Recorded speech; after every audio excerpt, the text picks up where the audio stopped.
Good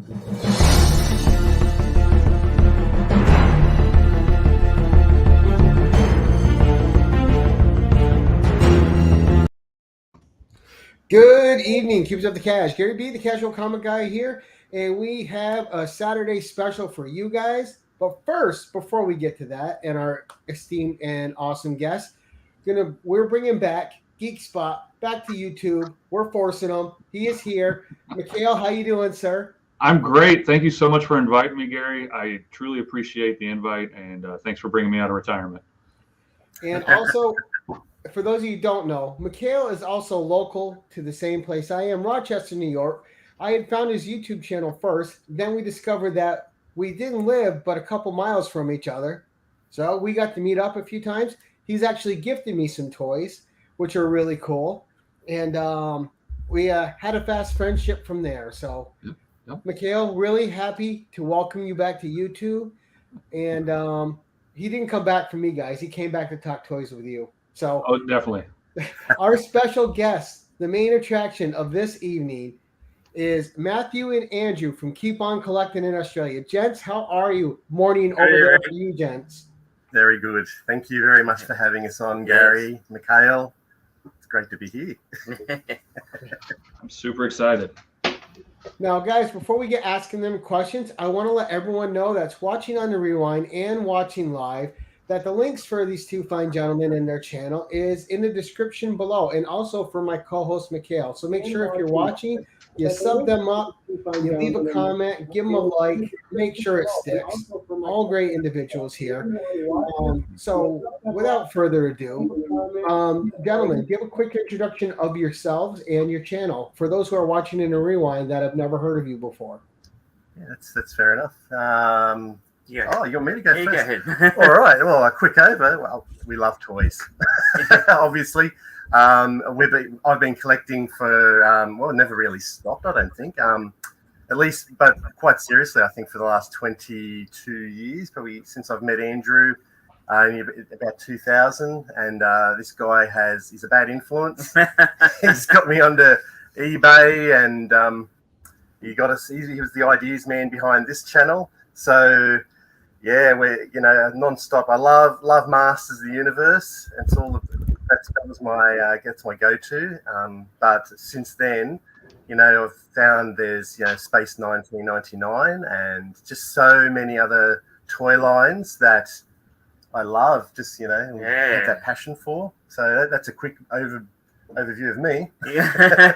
Well, g'day everyone. I'm Andrew from Keep On Collecting, and I've been collecting for just a little bit longer, but I think Matt and myself, it's roughly about 30 years that we've been collecting. And so before eBay, we had a few collectors shops and collectors fairs. And then eBay was actually, when they started, was at a collectors fair one day and signed me up. And that was it. It was a slippery slope from there. And it always is. Yeah.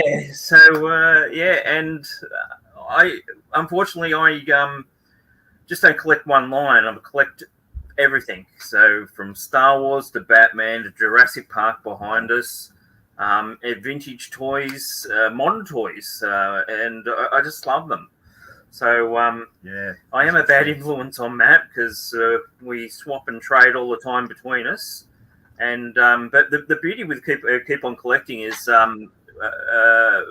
Matt has different toys to me. So Matt's got the full line of Masters of the Universe, where I've got just a couple of things. And Matt collects a lot of vintage Mego on card, where I've got a few that'll lose. And so I think between us, we cover a lot of toy lines, don't we? Yeah, we cover a lot of toy lines, yeah. And that's hence Andrew's just out of control. That's why he's got a 3-car garage full of toys.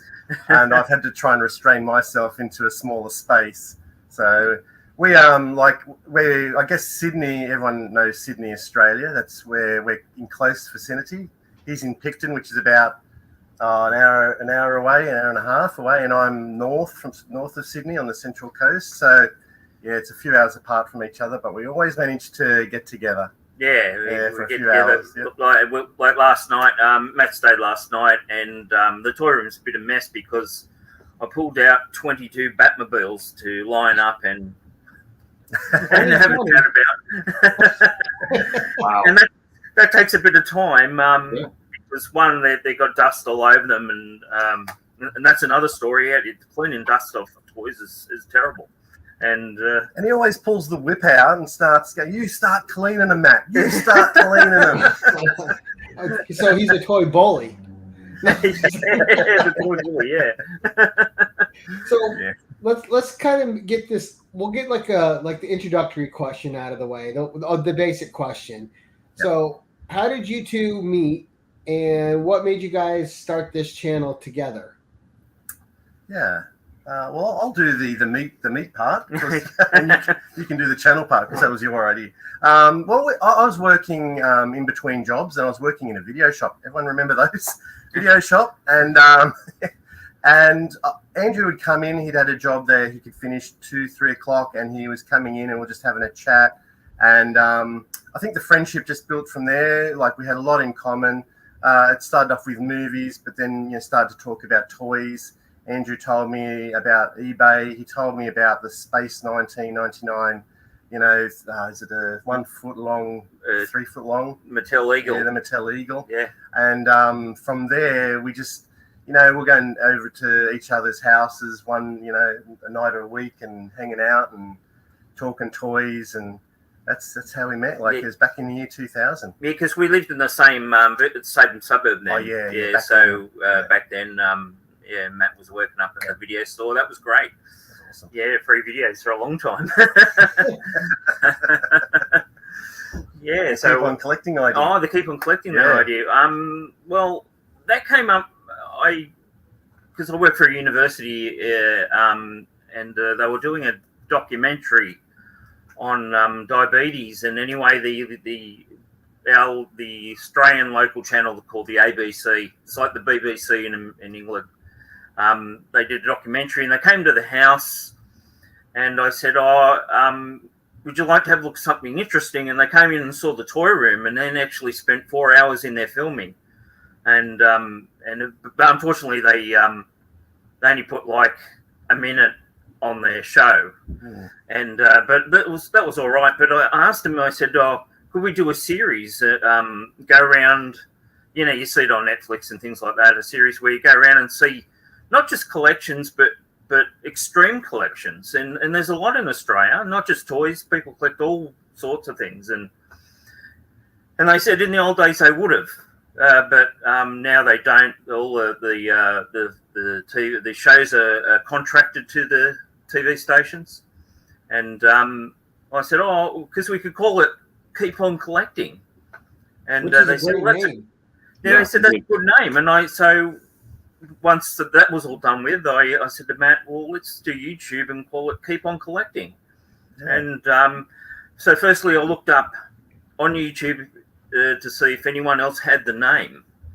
And so there wasn't. There was someone with the Keep On Collecting boxes or something like that, which was Harry Potter, like they those they give them out each month or whatever, sort of like, sort of thing.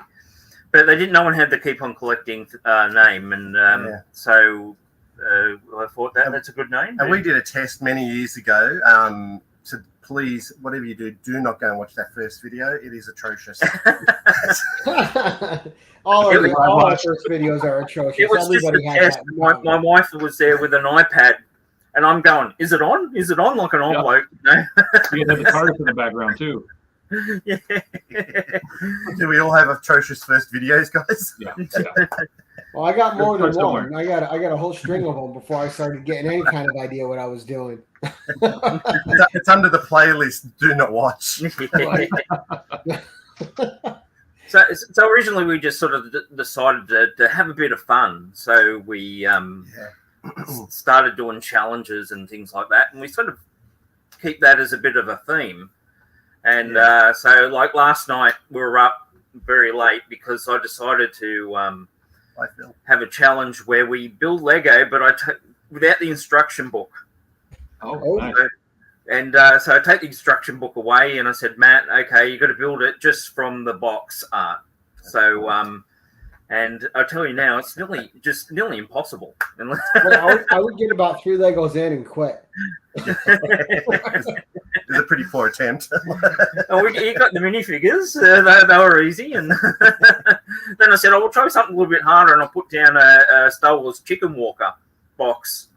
And we just tipped it up, and it was just like a mountain of it. And no, there's just no way we could do it. No. Nice.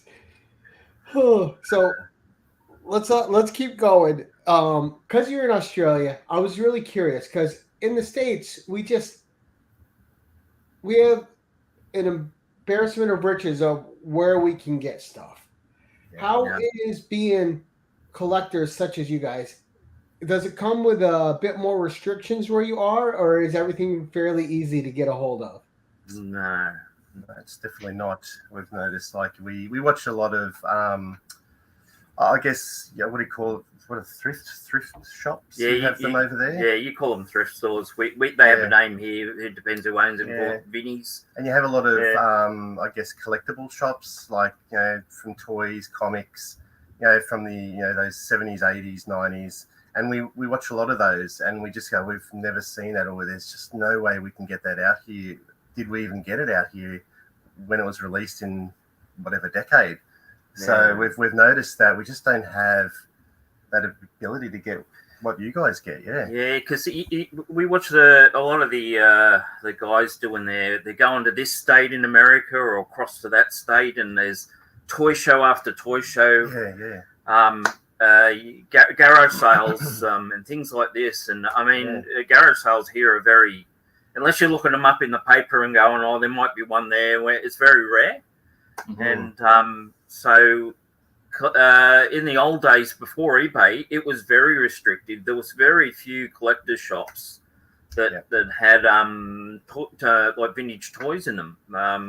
The main ones in Sydney, they had they were either comic shops that got those sort of high-end type of action figures, and pop toys and things like that. Things like that. The other ones, usually it was die-cast cars, and they'd have a little section of science fiction or something like that that they could trade or sell. But they're all gone. Once eBay came in the late 90s there, it virtually killed them off.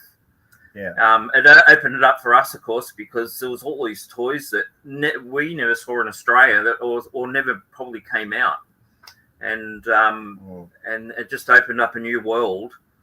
And not only that, now is collecting is so popular now. We go to the toy shows that we do have here, and the queues, there's hundreds of people lining up to get in, and so. And it's just packed because we're like, there's only in our area, there's maybe one that's a big one, and it's every 3 months, and people just come from everywhere, and it's just packed. So they're few and far between. It's quite hard to source. That's the word I'm trying to look for. Source toys. So and people seem to know in the old days you go to there was a toy show quite regularly in west of Sydney called Parramatta, and it was a big one. And but the prices were reasonable when you get people who had toys at home, and they were just getting rid of them. So you go in there and there'd be like the Simpsons action figures, but they've got the whole set and they're trying to get rid of it.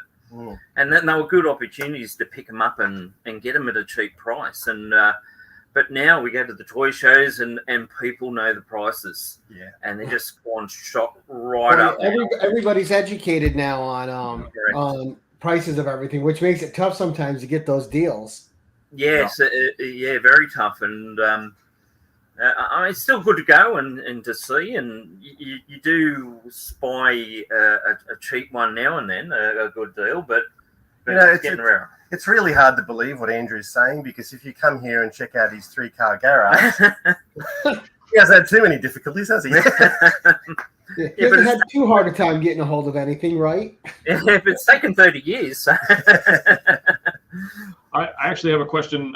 You said it was hard for you guys to get toys that were launched here in America.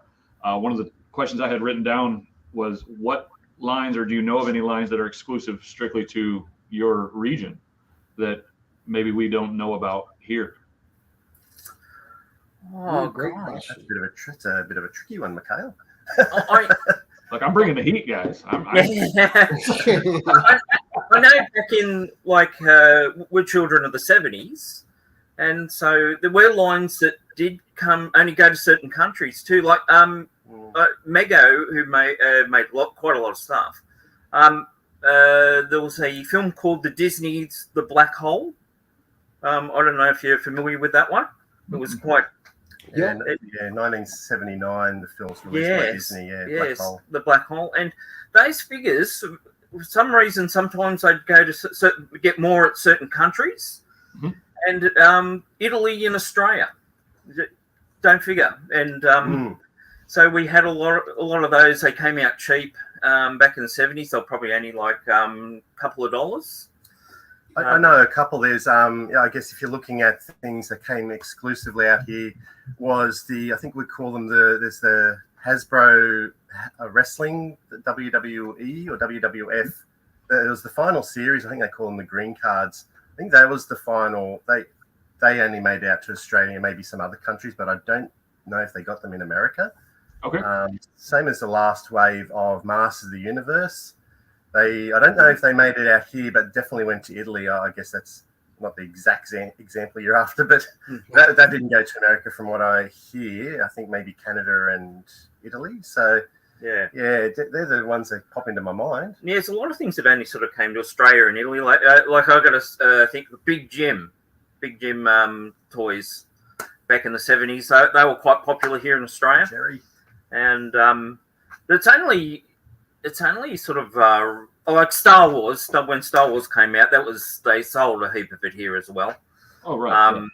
Yeah, everywhere. And but it's only sort of recently that we watch a fellow in the States called Greg Cook. He goes around and just goes every day sort of to Walmarts and things like that. And we can see there's exactly the same stuff that we've got in our shops as well. Okay. There might be one or two things that haven't made it, but now basically Australia and America are on par with the type of toys that come through. But pretty much, yeah. But I'm not sure in the sort of like in the 90s, 80s, the 90s and things like that. What if they got the same stuff. Right. Well, we didn't know. Like, I think what Mikhail meant too is not sure if like maybe like maybe BBC has the Red Dwarf, which is a British show. They would probably have Red Dwarf toys there, which we wouldn't get here. If you didn't have like an Australian sci-fi or horror show that just strictly had toys released there for you guys that we may not have been privy to. No, not really. I mean. No. There was like I know not Babylon 5. No, I can't recall of anything that's been exclusively released for an Australian show. Like, I mean, I know there's a collectible shop in Victoria, Lobo's Collectibles, and they've done in like a joint conjunction with a toy maker, done some V figures. I don't know if you remember the 80s. Mm-hmm. Yeah, they did some V figures and they sold them exclusively on their Facebook page, so you'd have to contact them. I guess they could be more considered a custom toy, and they did Last Starfighter. I guess you remember that movie also from the 80s. So they kind of did some toys there, but they might be more classified custom release with 5,000 pieces. There was a lot of shows filmed here. The one was I don't know if you remember a sci-fi show called Farscape. Farscape? Oh yes.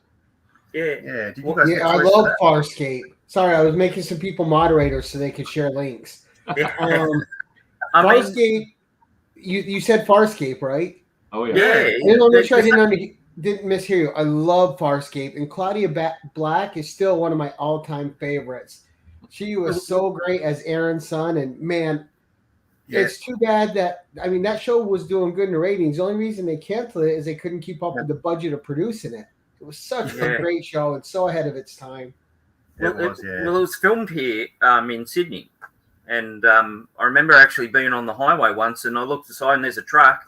And remember his space shuttle that he had in it, like a one-man space shuttle? That was on the truck next to him. Oh wow. Driving along the motorway. Yeah, but they did action figures for it. But I think that the real issue is that because they make them in China or whatever anyway. Right. There's, they go everywhere, and I think we end up getting them the last, don't we? Yeah. So I thought that was the show I was thinking of, Farscape, whether they made figures exclusively for Australia, but I don't think so. No. But yeah, Claudia Black. Yeah, 100%. And then she went to Stargate, Gary. She did. Her and Ben Browder. Okay. Claudia, and then she was the voice of Chloe on the Uncharted series. Yes, that's right. There's nothing that Claudia Black doesn't do that I don't love. Oh, I know. Yeah, I'd love to get her, meet her in a meet and greet or something like that. And she's an Aussie too. Right there, you go. So let's get into IPs. What are some of your favorite IPs to collect? Now, I've seen Godzilla. I've seen obviously Masters of the Universe. I've seen Jurassic World. Seen a ton of Doctor Who on your channel. So let's get into some of what really WWE. You guys salivate when you're collecting those toys. I'm the WWE guy. Yeah. Look, when I was a young man, I had all those green card Hasbros. I went off to a toy store, found them all, loved them, bought them all. I had this nice little collection of, hey, g'day, Scotty. Had a nice collection of Hasbros, and unfortunately sold them. And but I'm trying to get them back. So not maybe the green cards. They're really overpriced these days. But the WWE Hasbros I'm trying to get hold of. I guess we love our real Ghostbusters. Yeah, we've got a lot of real Ghostbusters. Real Ghostbusters stuff is awesome. I absolutely love that show. Yeah, you love that too. Yeah, it's just the figures. There's so many of them, and all these accessories. You'd have to just to match the right of me. I've got a big cabinet with it full of it. And growing up, I had the full collection, the full first 2 years of Masters of the Universe. And then I also had the first wave of the Ghostbusters with the firehouse and the car, right? Yeah. I remember I had a little brother, and by the time the 90s hit, he had destroyed my entire toy collection, and I've hated him ever since. No, I'm joking. But I remember those toys vividly, and remember being so disappointed as he would, break the pieces off. The Egon, where you could squeeze him in his eyes, would telescope out and things like that. Beaches. What about you, eh? Well, I would say majority of my stuff is Star Wars. So from the vintage stuff right up to the modern stuff, it would fill probably half the garage here would be Star Wars. Yeah. And I just love Star Wars. I mean, and because, as I said, they were so easy to get back in the day, and I think those vintage toys will still be around for another 100 years. They just don't die. Yeah, they must have made so much of it. How about Chuck Norris and his Karate Commandos? I love that stuff. I've got a couple of accessories to go, and I've got a complete line of Chuck Norris. So I don't know if you remember that cartoon from the 80s. Yeah. Yeah, it went to like 10 episodes or something, or maybe not even that, 5. And he was part of I think he was part of the creative team, Chuck Norris, and they were trying to dumb down the whole action and violence in the cartoon, and he just pulled the plug on it after 5 episodes. But I think Mattel had already, is it Kenner or Mattel? I think it's Kenner actually. They made a whole toy line based around these 5 episodes. But I love the Chuck Norris Karate Commandos as well. Well, it's funny because I think you were watching the episode when we had DJ Lynx on the 1011, and we were talking about toys there for a minute. And just how the 80s had all these inappropriate R-rated movies that became cartoons like Rambo or Chuck Norris or all these properties that were adult properties are now cartoon properties for kids, and just but it's leading me to my next question. And Mikhail, please just jump in whenever you want. Just tell me 1,000% will. But what is your favorite era of toy collecting. Like in comics, we have like my favorite era to collect in comics is Bronze Age. Some people it's silver, some it's gold, some it's modern. For you guys, I'm sure there's the same thing in toys. What's your favorite era? 80s, 90s, 70s? You can go first. Well, I suppose it, if anything, it would be the 70s. I mean, it's sort of when we grew up.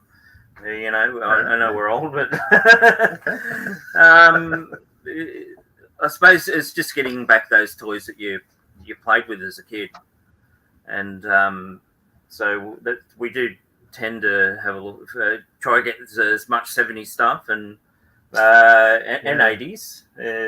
It's a bit strange. I'm a bit eclectic. I think I'm all over the place. My favorite, like sometimes I know this is strange. I wasn't even a kid in the 90s, but I really love what they released. I mean, it was a little bit mass produced, I think, by Kenner, but I really love some of the lines from the 90s.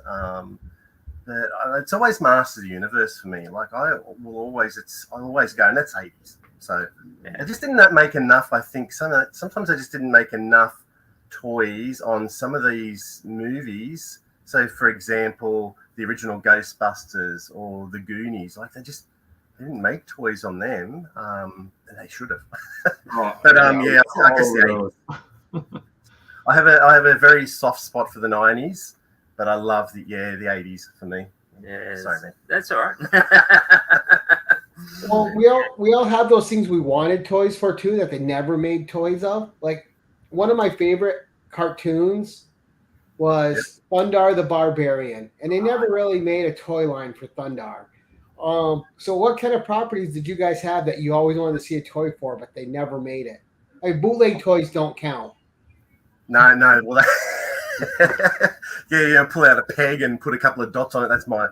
I love Monkey. Do you remember Monkey from late 70s, early 80s? Monkey Magic. You may never have seen it. It was a Japan. It was I think it was Japanese. Japanese, yeah. It was dubbed, and there was like 2 seasons, and it was just like a lot of kung fu and karate, lots of fights. There's a bit of a story on trying to go to Buddha and get the Holy Scrolls from India. As a kid, I loved that show, and I so wanted toys, and I still want toys for Monkey Magic. So yeah, go and check that one out, Gary and Mikhail. That's a whole new. I think it's on. What's on Netflix? The show's on our Netflix. I don't know if it's on the American. It's called Monkey Magic. Yeah, they may just call it Monkey, but a lot of people, when you say Monkey Magic, they go, "Oh, I remember Monkey Magic." I had never heard of it. You will have to send me a picture of it so I can look it up. Yeah, I'll send it through Instagram to you, and you can check it out. Definitely will. Groovy show. It's a bit out there, but it's fantastic. But even into the 80s, like early, actually, Blake 7, that was late 70s, wasn't it? There was a show called Blake 7. I don't know if you ever heard of that one. It's an English show. An English show. What's it called? Blake 7. No, I never heard of Flight 7. Yeah, it's quite good. And I'm going to write watch that. It's a British one. Terry Nation, I think, who did the Daleks. The Daleks, yeah. He did the show. And it was quite good. They had 4 seasons, I think, of that. Yep. But I remember the ship is quite unique, and things like that. I always remember I'd love to have a toy line or something like that of that show. I mean, because Australia's so close to England, and the ABC and the BBC are all quite sort of close. We got a lot of British shows, and their sci-fi shows, and Doctor Who, of course, and even with Doctor Who, we didn't have any toys till later, till they did the new series. No, we had Dapol in the 80s and the 90s. But they were very rare, weren't they?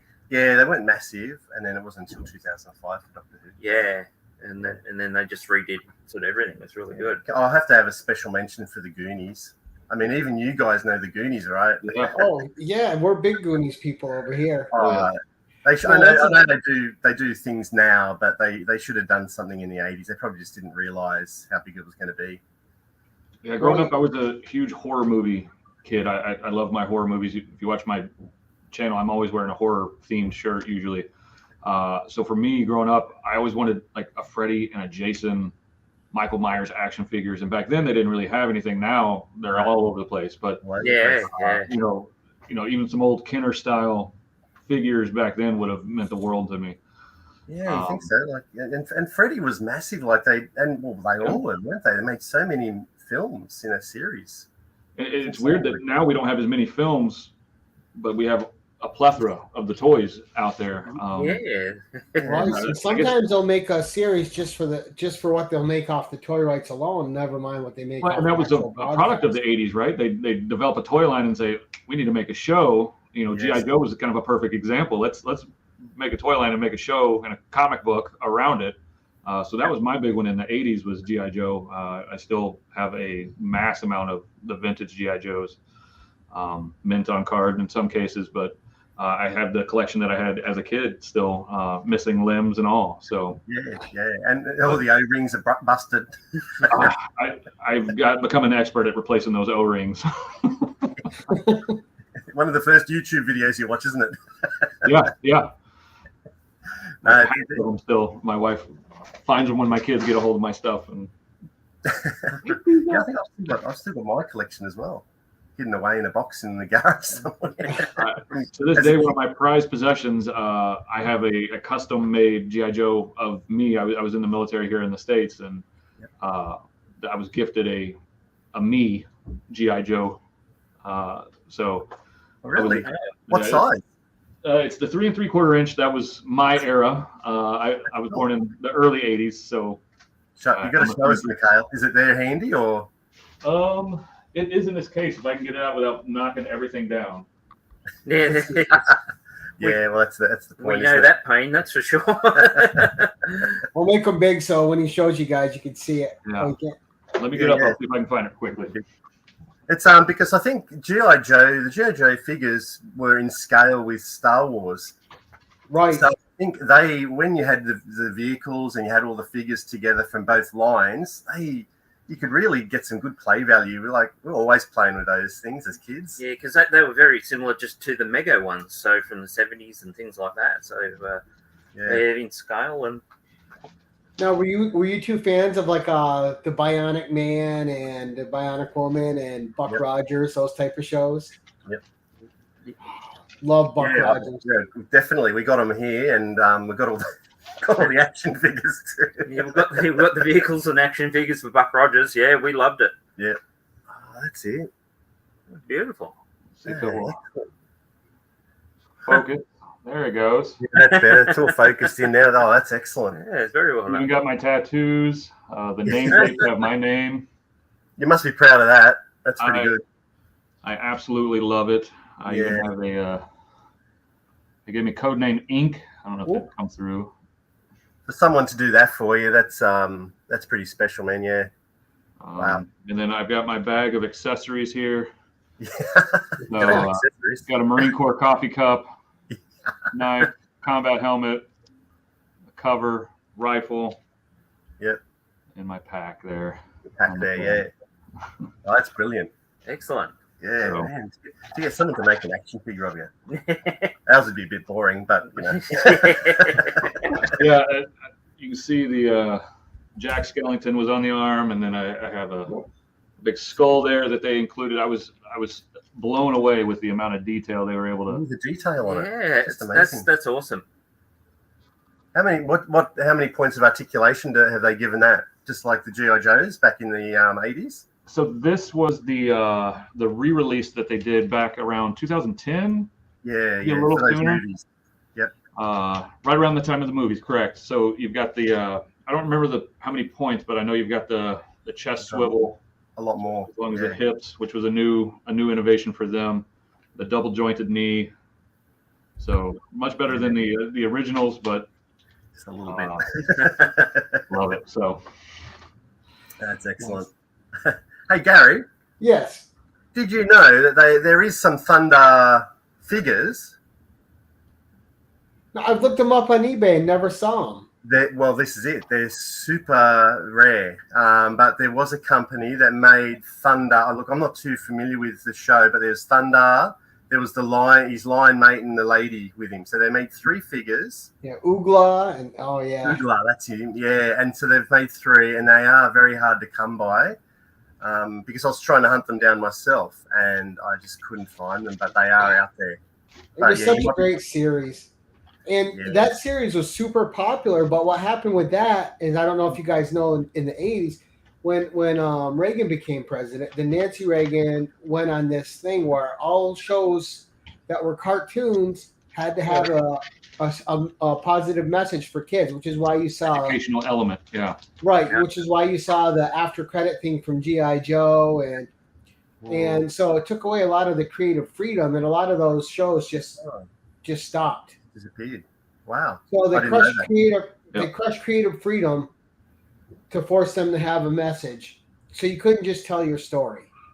Wow. Okay. Right. And back in the 80s, it was also the cartoons here in the States it was just propaganda to go buy the toy, right? So He-Man, Masters of the Universe, was all about go to the store and get a Stinkor,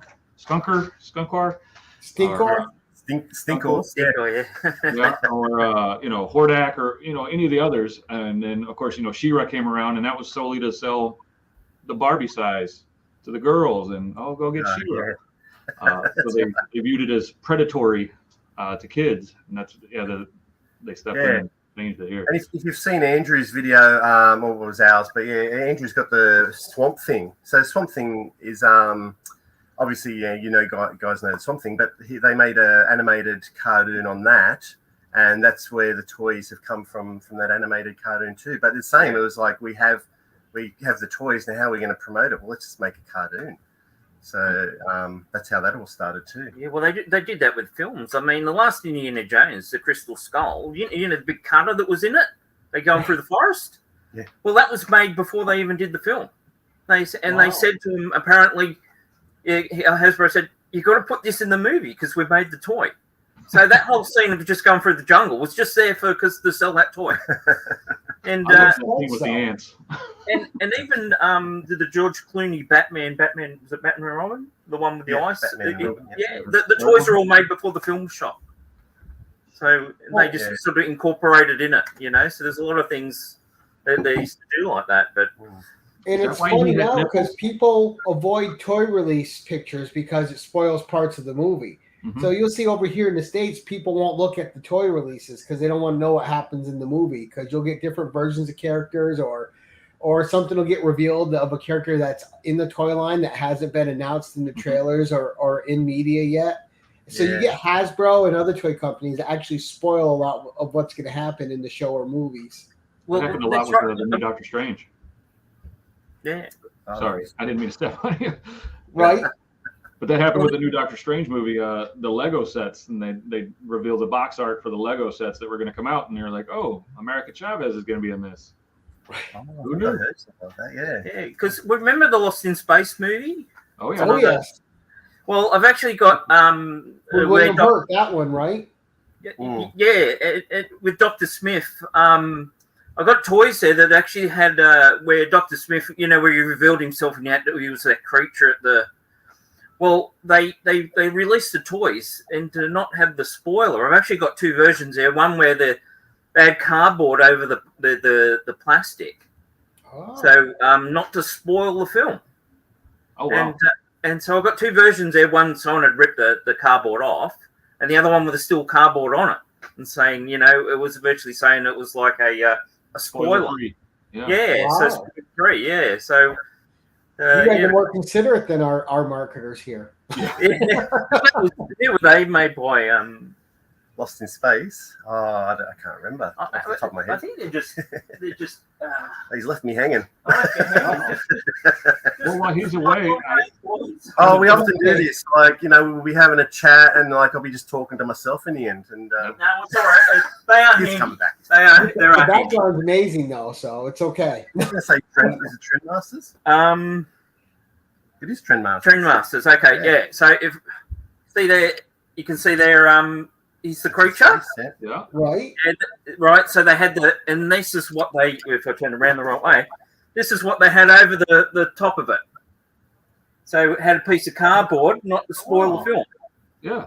That's classy. Yeah, so you got the two versions there. You don't have them both.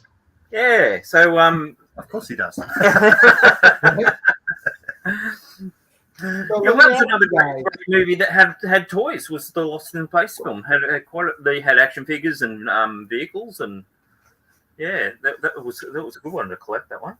Yeah, I kind of missed out on that one. Like, you see them in the shops and you just go, oh, my I'll past. give I you have everything.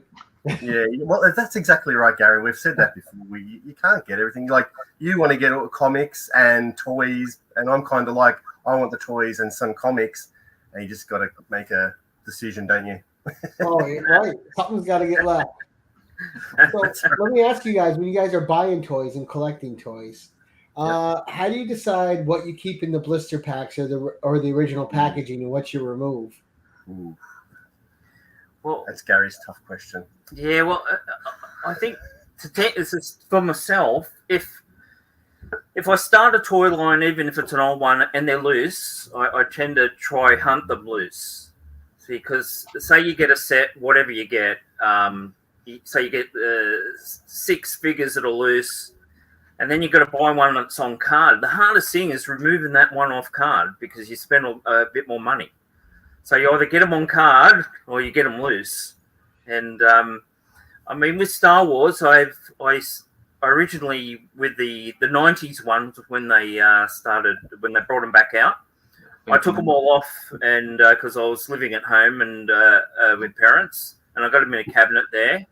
And it was only later that I started to keep them on card. But some of them I'm actually removing off card because I haven't got space to keep them on the card. Yeah. Yeah, I think like when I'm looking at these days, I'm letting them breathe. So Yeah. I just even some of these old lines, I will try. Maybe get the majority loose and just try and find one example of on the card and just leave maybe one of them on the card. So you've got the card art because card art is just magnificent sometimes in some of these. I was going to say, sometimes that card art, like when I bought my Super 7 Conan figure, and it's like the Barry Windsor Smith Conan 1 cover, there's no way that was ever getting opened. That's still sealed, and I can open it. I look at it, go, close it back up, put it back away.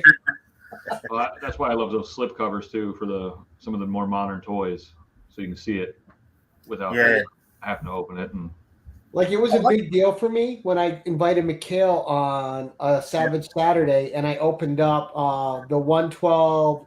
What was it? Mezco 112 Conan. Yeah. Oh, I think I've seen that one. Yeah. Yeah, and somebody broke the shield. But with the modern, say, a lot of modern action figures, the cards, they're like the Star Wars ones. Like the vintage ones are like 2 or 3 mil thick, or but the new ones, they're so thin. Keeping them on card. Yeah, they just absorb the moisture in the air, and they just warp. So unless you put them in the star cases, the protective cases, they might as well breathe because they're not going to last. You're going to have 20 years down the track. You're going to have all these cards that are just like got a wave in them. Just ripple.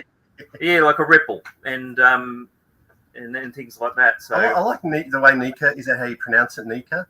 I like the way NECA. I can't pronounce afterwards.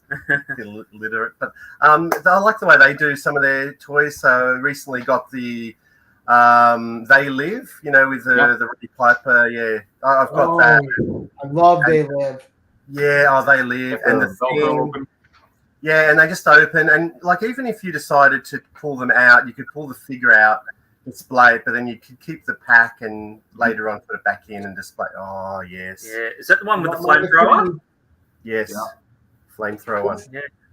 Yeah, this is from The Thing. This is my favorite movie. A disturbing fact about me is I watch this movie 5 to 7 times a week. Always have, love it. McCready. I was so excited when they finally released a toy of McCready. I had to get it right away. See the smile. That's I love Kurt Russell, and when they released that, Gary, I just went, "Oh my god, we've got to get it!" Right? And I mean, it's got his whiskey bottle. It's got all the stuff. All the Jamie, it's awesome. I wish they'd do a sequel to that. I know they did the prequel. No, don't. And What are you talking about, man? well, No sequel. just a sequel where he because you never knew he survived or They did a comic sequel to it, I can imagine, officially sanctioned by John Carpenter. Yep. okay. And All right. actually, John Carpenter is looking to do. He is right now writing a script and planning out another Thing movie with Blumhouse Productions, and no one knows if Kurt Russell's coming back to be involved in it or not. No, Gary, I'm getting chills, man. That's Blumhouse has done pretty good. Didn't they do the Halloween remakes or sequels or whatever you want to call them now? Oh yeah, the brand new ones. The new ones. While the last one was fairly decisive, I truly enjoyed it, and I've watched Michael Myers my whole life. So I'd like to see what Blumhouse does with that IP and see if they can tie it together and maybe make it a sequel without spoiling what was great about that original. And that ending was part of what really made it great because, was I forget his name, the other guy that he was with. Childs was not the Thing. Was he though? Did he drink the gasoline? I don't know. Well, no, you know why though? It's very simple logic why he wasn't. Right? The Thing was taking over other people in the movie whenever it was alone with them.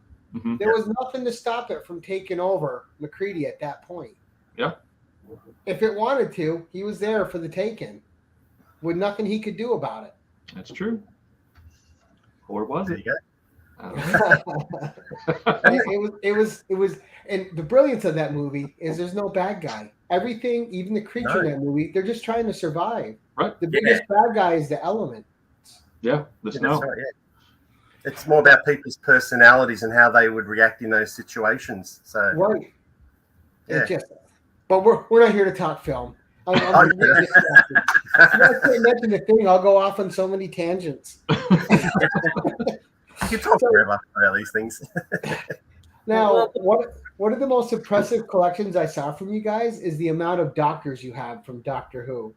Now, which one of you is the big Doctor Who fan there, or is it both of you together? Oh, I think we're both equally big. I think Andrew's just got Andrew's a little bit has a bit more space, so he built this TARDIS. I don't know if you've seen that's what you've seen, the TARDIS, where he physically built a TARDIS and has built display display shelves in it. Yeah, I did see that episode. Yes. Yeah. So it's massive. But I guess I have a more limited space, but so I can't get all the TARDISes. I can't get the TARDIS play set. So I suppose you based on space. We'll give that one to you. The size of the space, how you use it.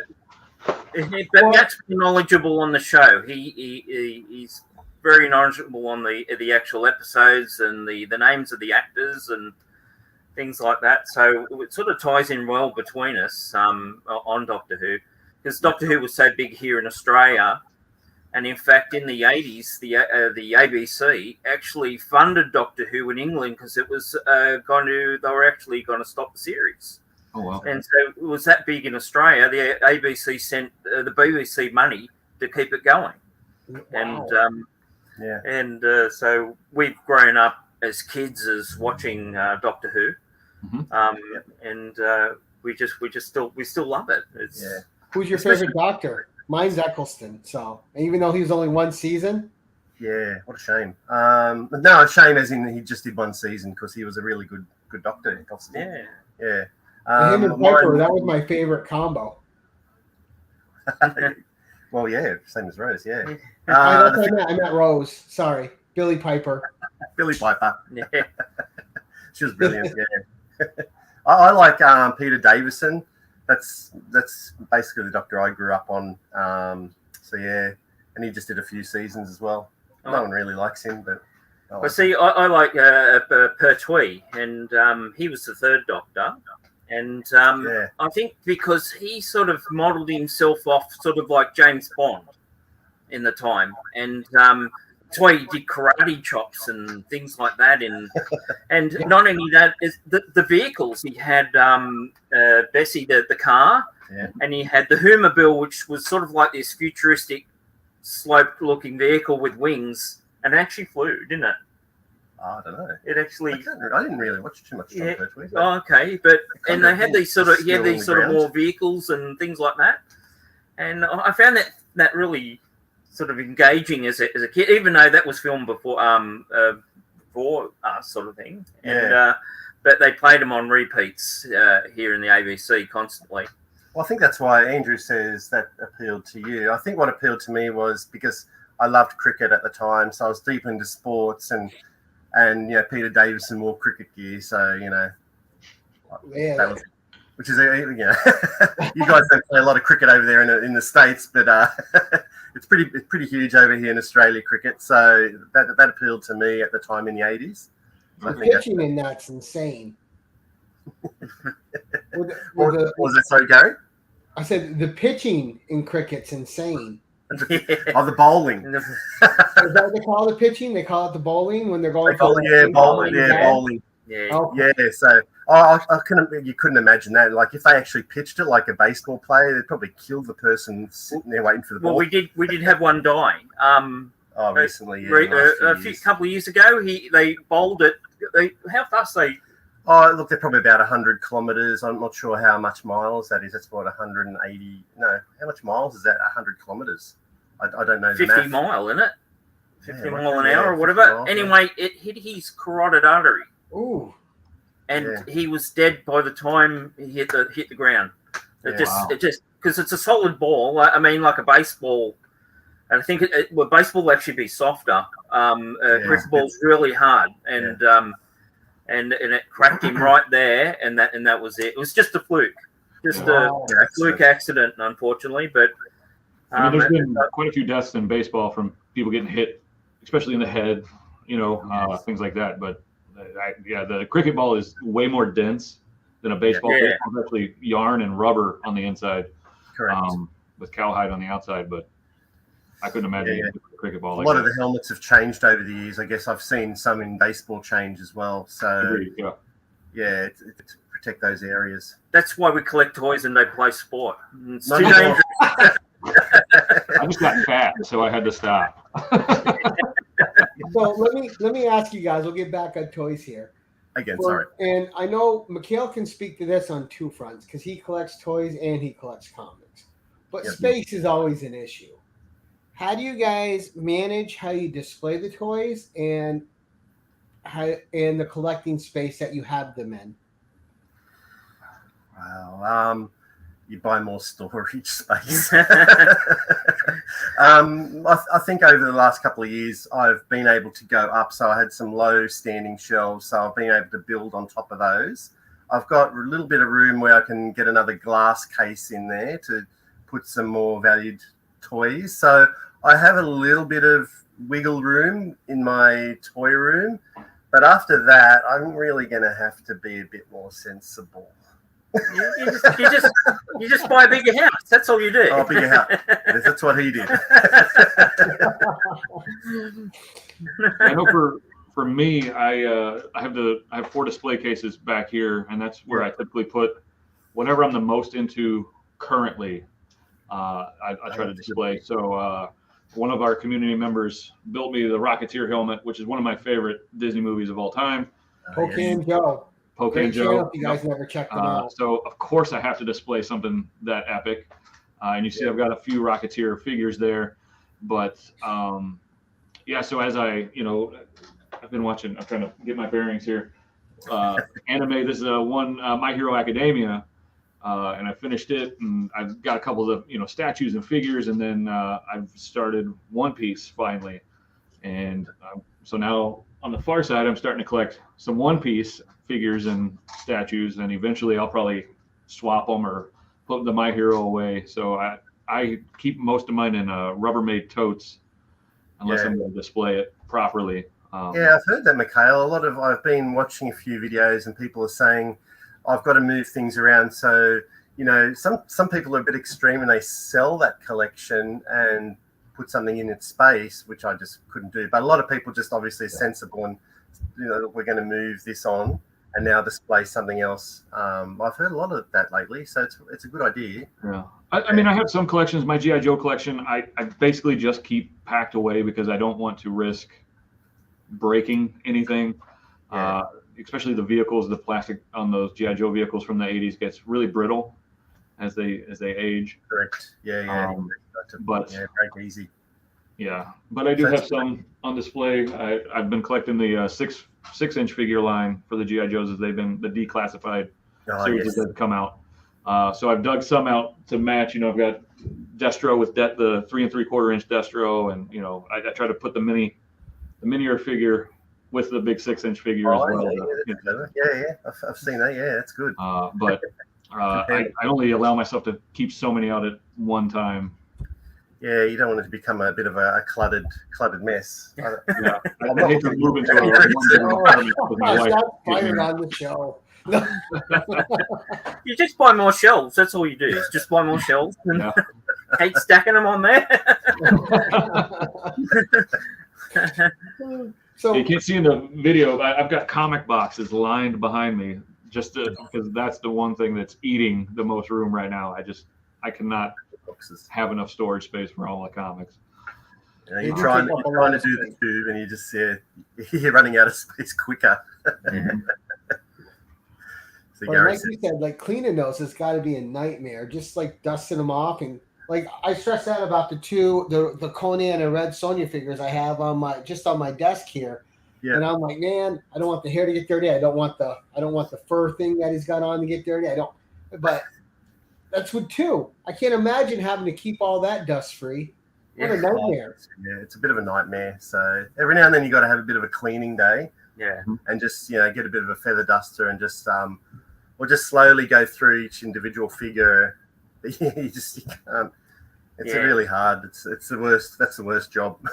it's my old place, because I had a fairly big garage. This was all in, but a lot of the outside dust and that did get in. And but where I moved here, this is in a 3-car garage, but it's all sealed.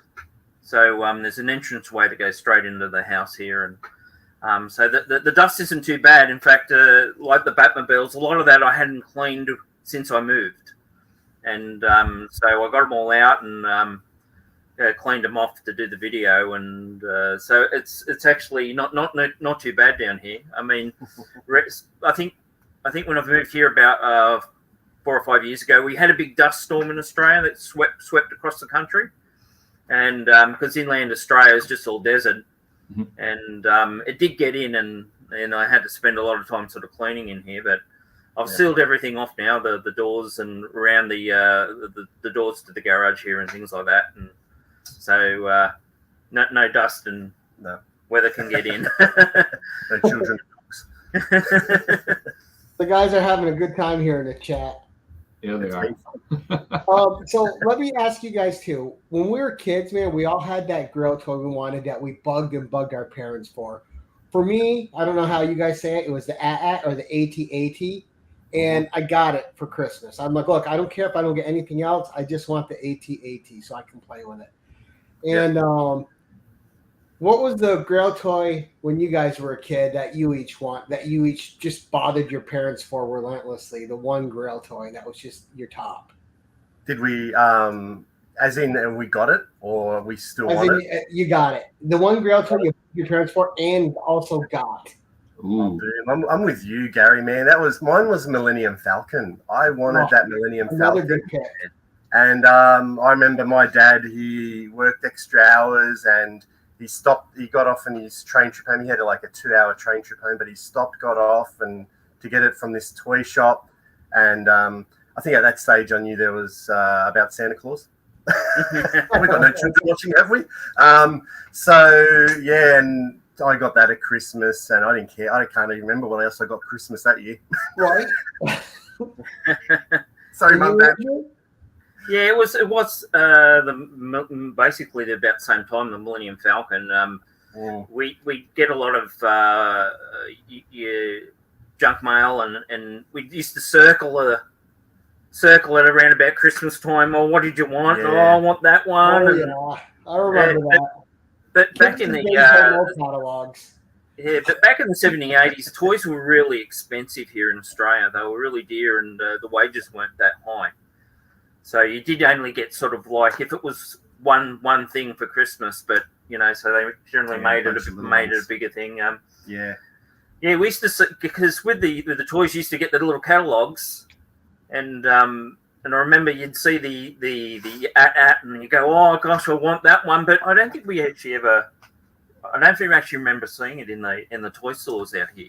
No, not the AT-AT. Yeah, I know. It was like when I was a kid too. That was expensive. It was a $50 toy, and now you just hope. Now you pray a toy only costs $50 when you go out to buy it. So, I mean, it's just strange how things have changed, right? Your kid asks you something like, "Oh, if it's $50, I'm good. Don't let it be more." It's crazy. I mean, I bought. I think it was a Rise of Skywalker X-wing, and that was like what was that $200 or something like that. It's just crazy prices. So I'm glad they don't flood the whole toy shop with them anymore. Right, because AT-AT right now would probably cost you about $200 to get that same toy if they made it today. Yeah, $200 or $300. Yeah, You're talking American dollars, probably, Gary. Yeah.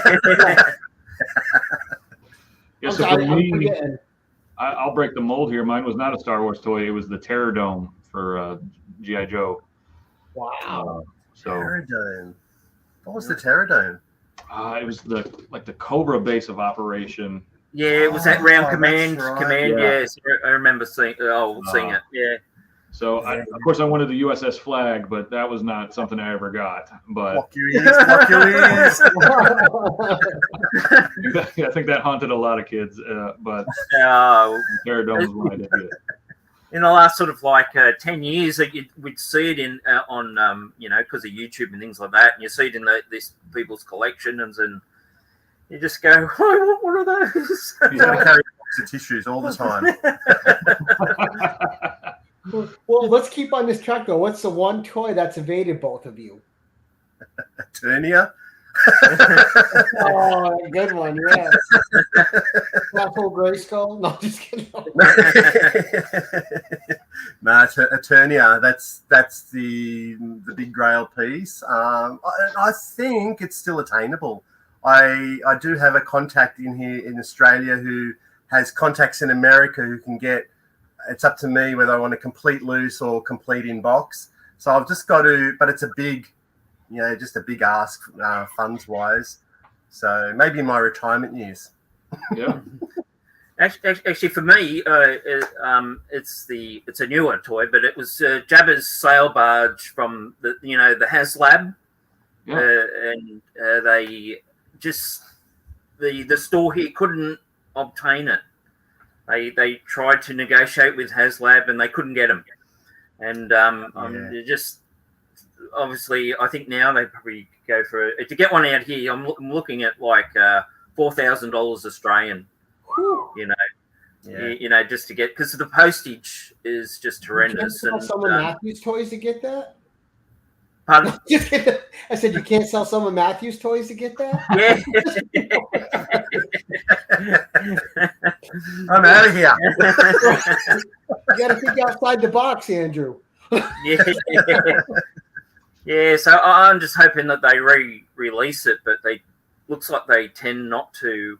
Hasbro not to re-releasing. Do you think once they made the molds, that they could just keep pumping them out? But they just seem to do a run and that's it. I got the Razor Crest up there, so that was fortunate that I could actually get a Razor Crest from the Mandalorian. Yeah. And but even that I missed out. They had it on for pre-order online, and the time I got on there in a day, they'd already pre-sold out. And I was just lucky that the owner from the company, someone cancelled, and he rang me up and said, "Do you want one?"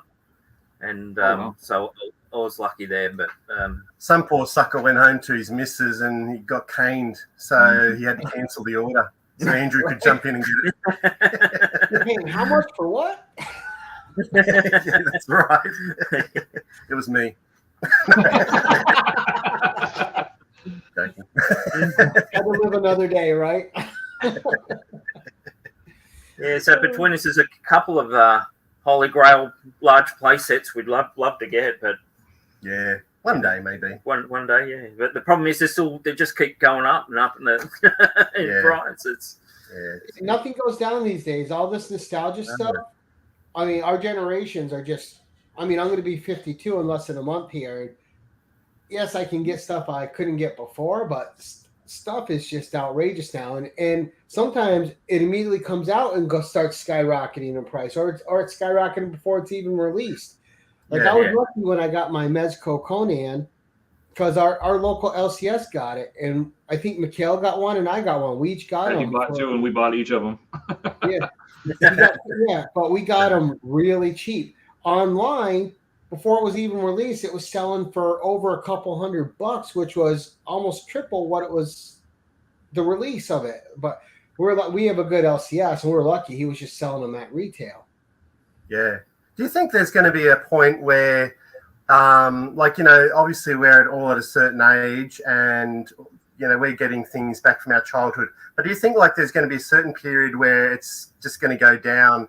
Our generation will get older, and the new generation coming through won't find that value or nostalgia in it, and the prices, the worth will just, not that we collect for money, like for the money value, but do you think it'll go down eventually, the prices? I don't know, because I see that, like, my kid, he's only 12, and he's a total nostalgia kid. He likes like the old retro video games.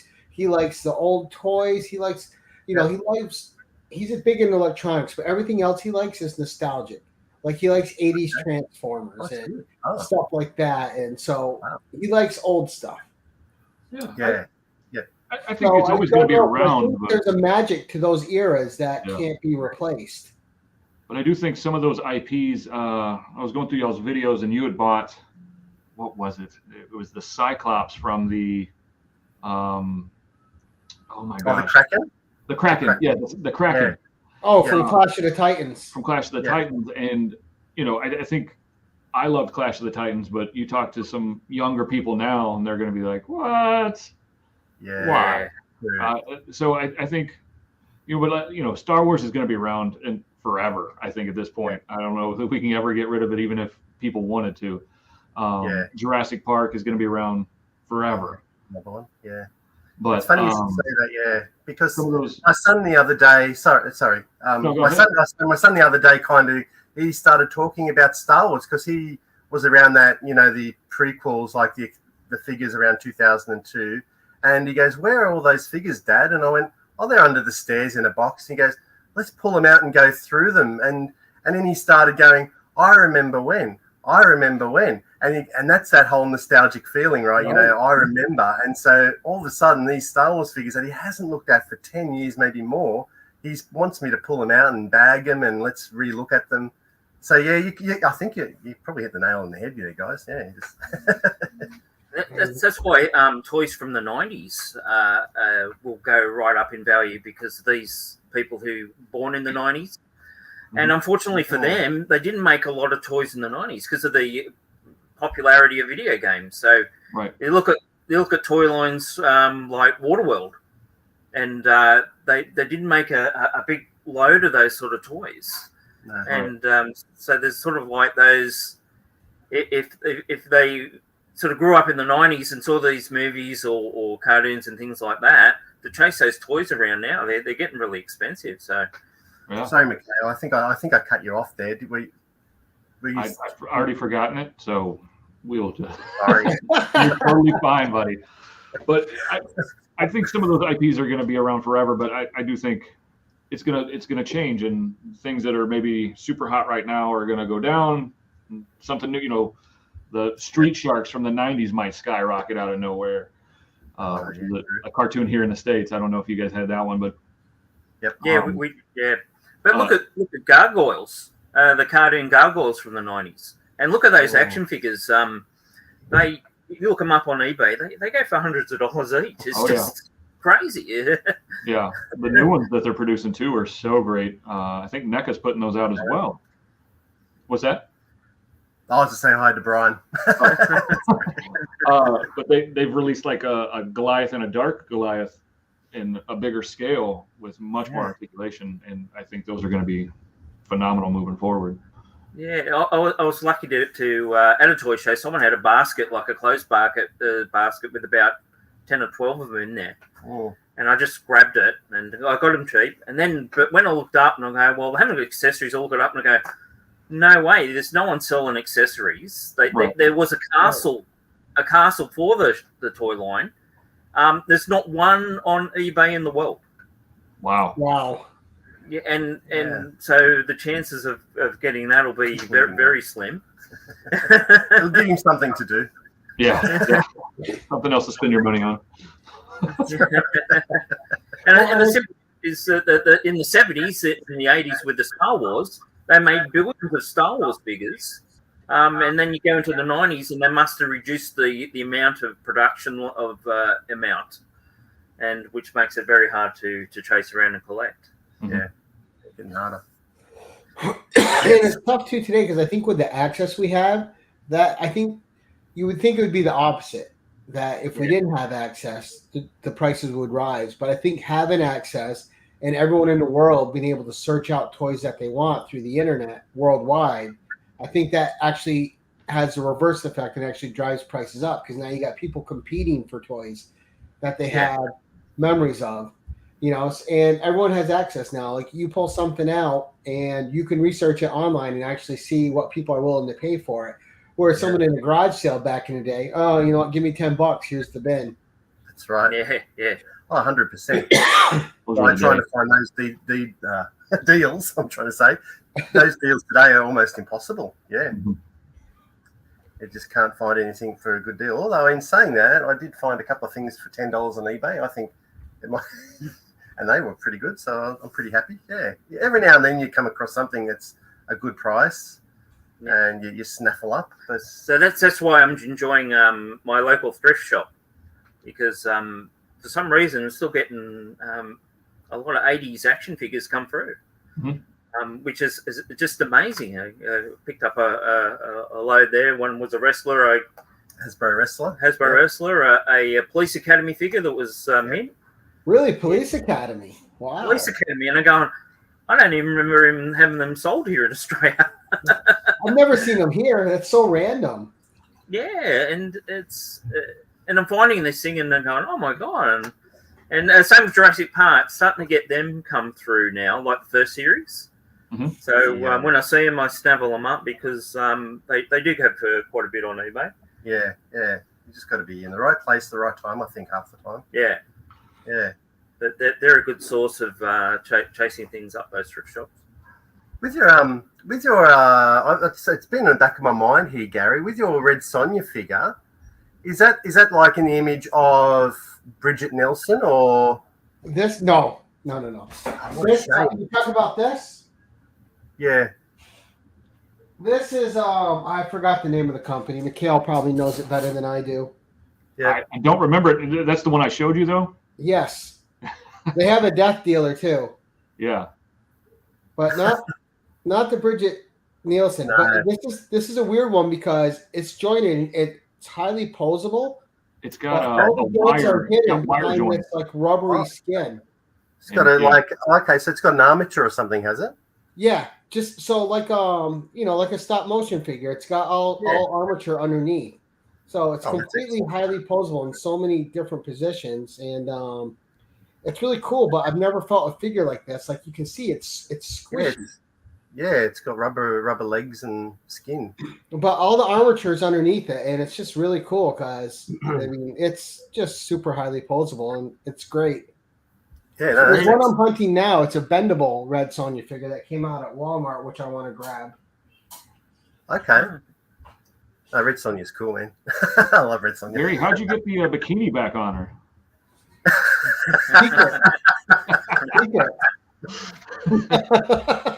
Gary. Well, hey, you haven't seen Mikhail's other toy collection. He's not allowed to display that one. Well, that's another video. Right? Exactly.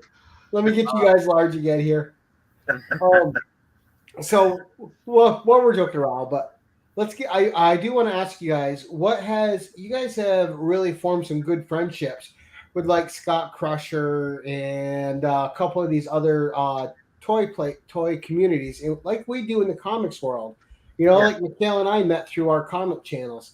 So, what has the community meant for you guys since you started your YouTube channel? Oh, it's been amazing. Like I guess you go into these things just for yourself, and you've got no idea. And to meet people like Scott Crusher and Ryan, they're local in Australia, so that's great. You don't realise there's other people around doing this type of stuff, but I guess more on a broader scale, like overseas, there's been like other YouTubers who've just I guess just given us a like yourself, Gary. They welcome you aboard and they give you a plug on the channel and tell people about your channel, and they just open their arms. And so just these friendships that we're starting to form with the community. It's just it's blown my mind a little bit. The support. So when Yeah, I think one of my favorite videos of yours was when you guys had Scott Crusher over touring your rooms. Yeah, no, that was just there. That was massive. He, if you could swear on the channel, he probably would. You got to keep it, child free. It was, He, I think he was blown away. I think everyone's blown away by Andrew's room. So, yeah. Yeah, it's been awesome to catch up with these people, and we started by watching them on YouTube, and then we started bumping into them at the toy shows, and it was a bit of a thrill. You go, oh, I've seen you on YouTube.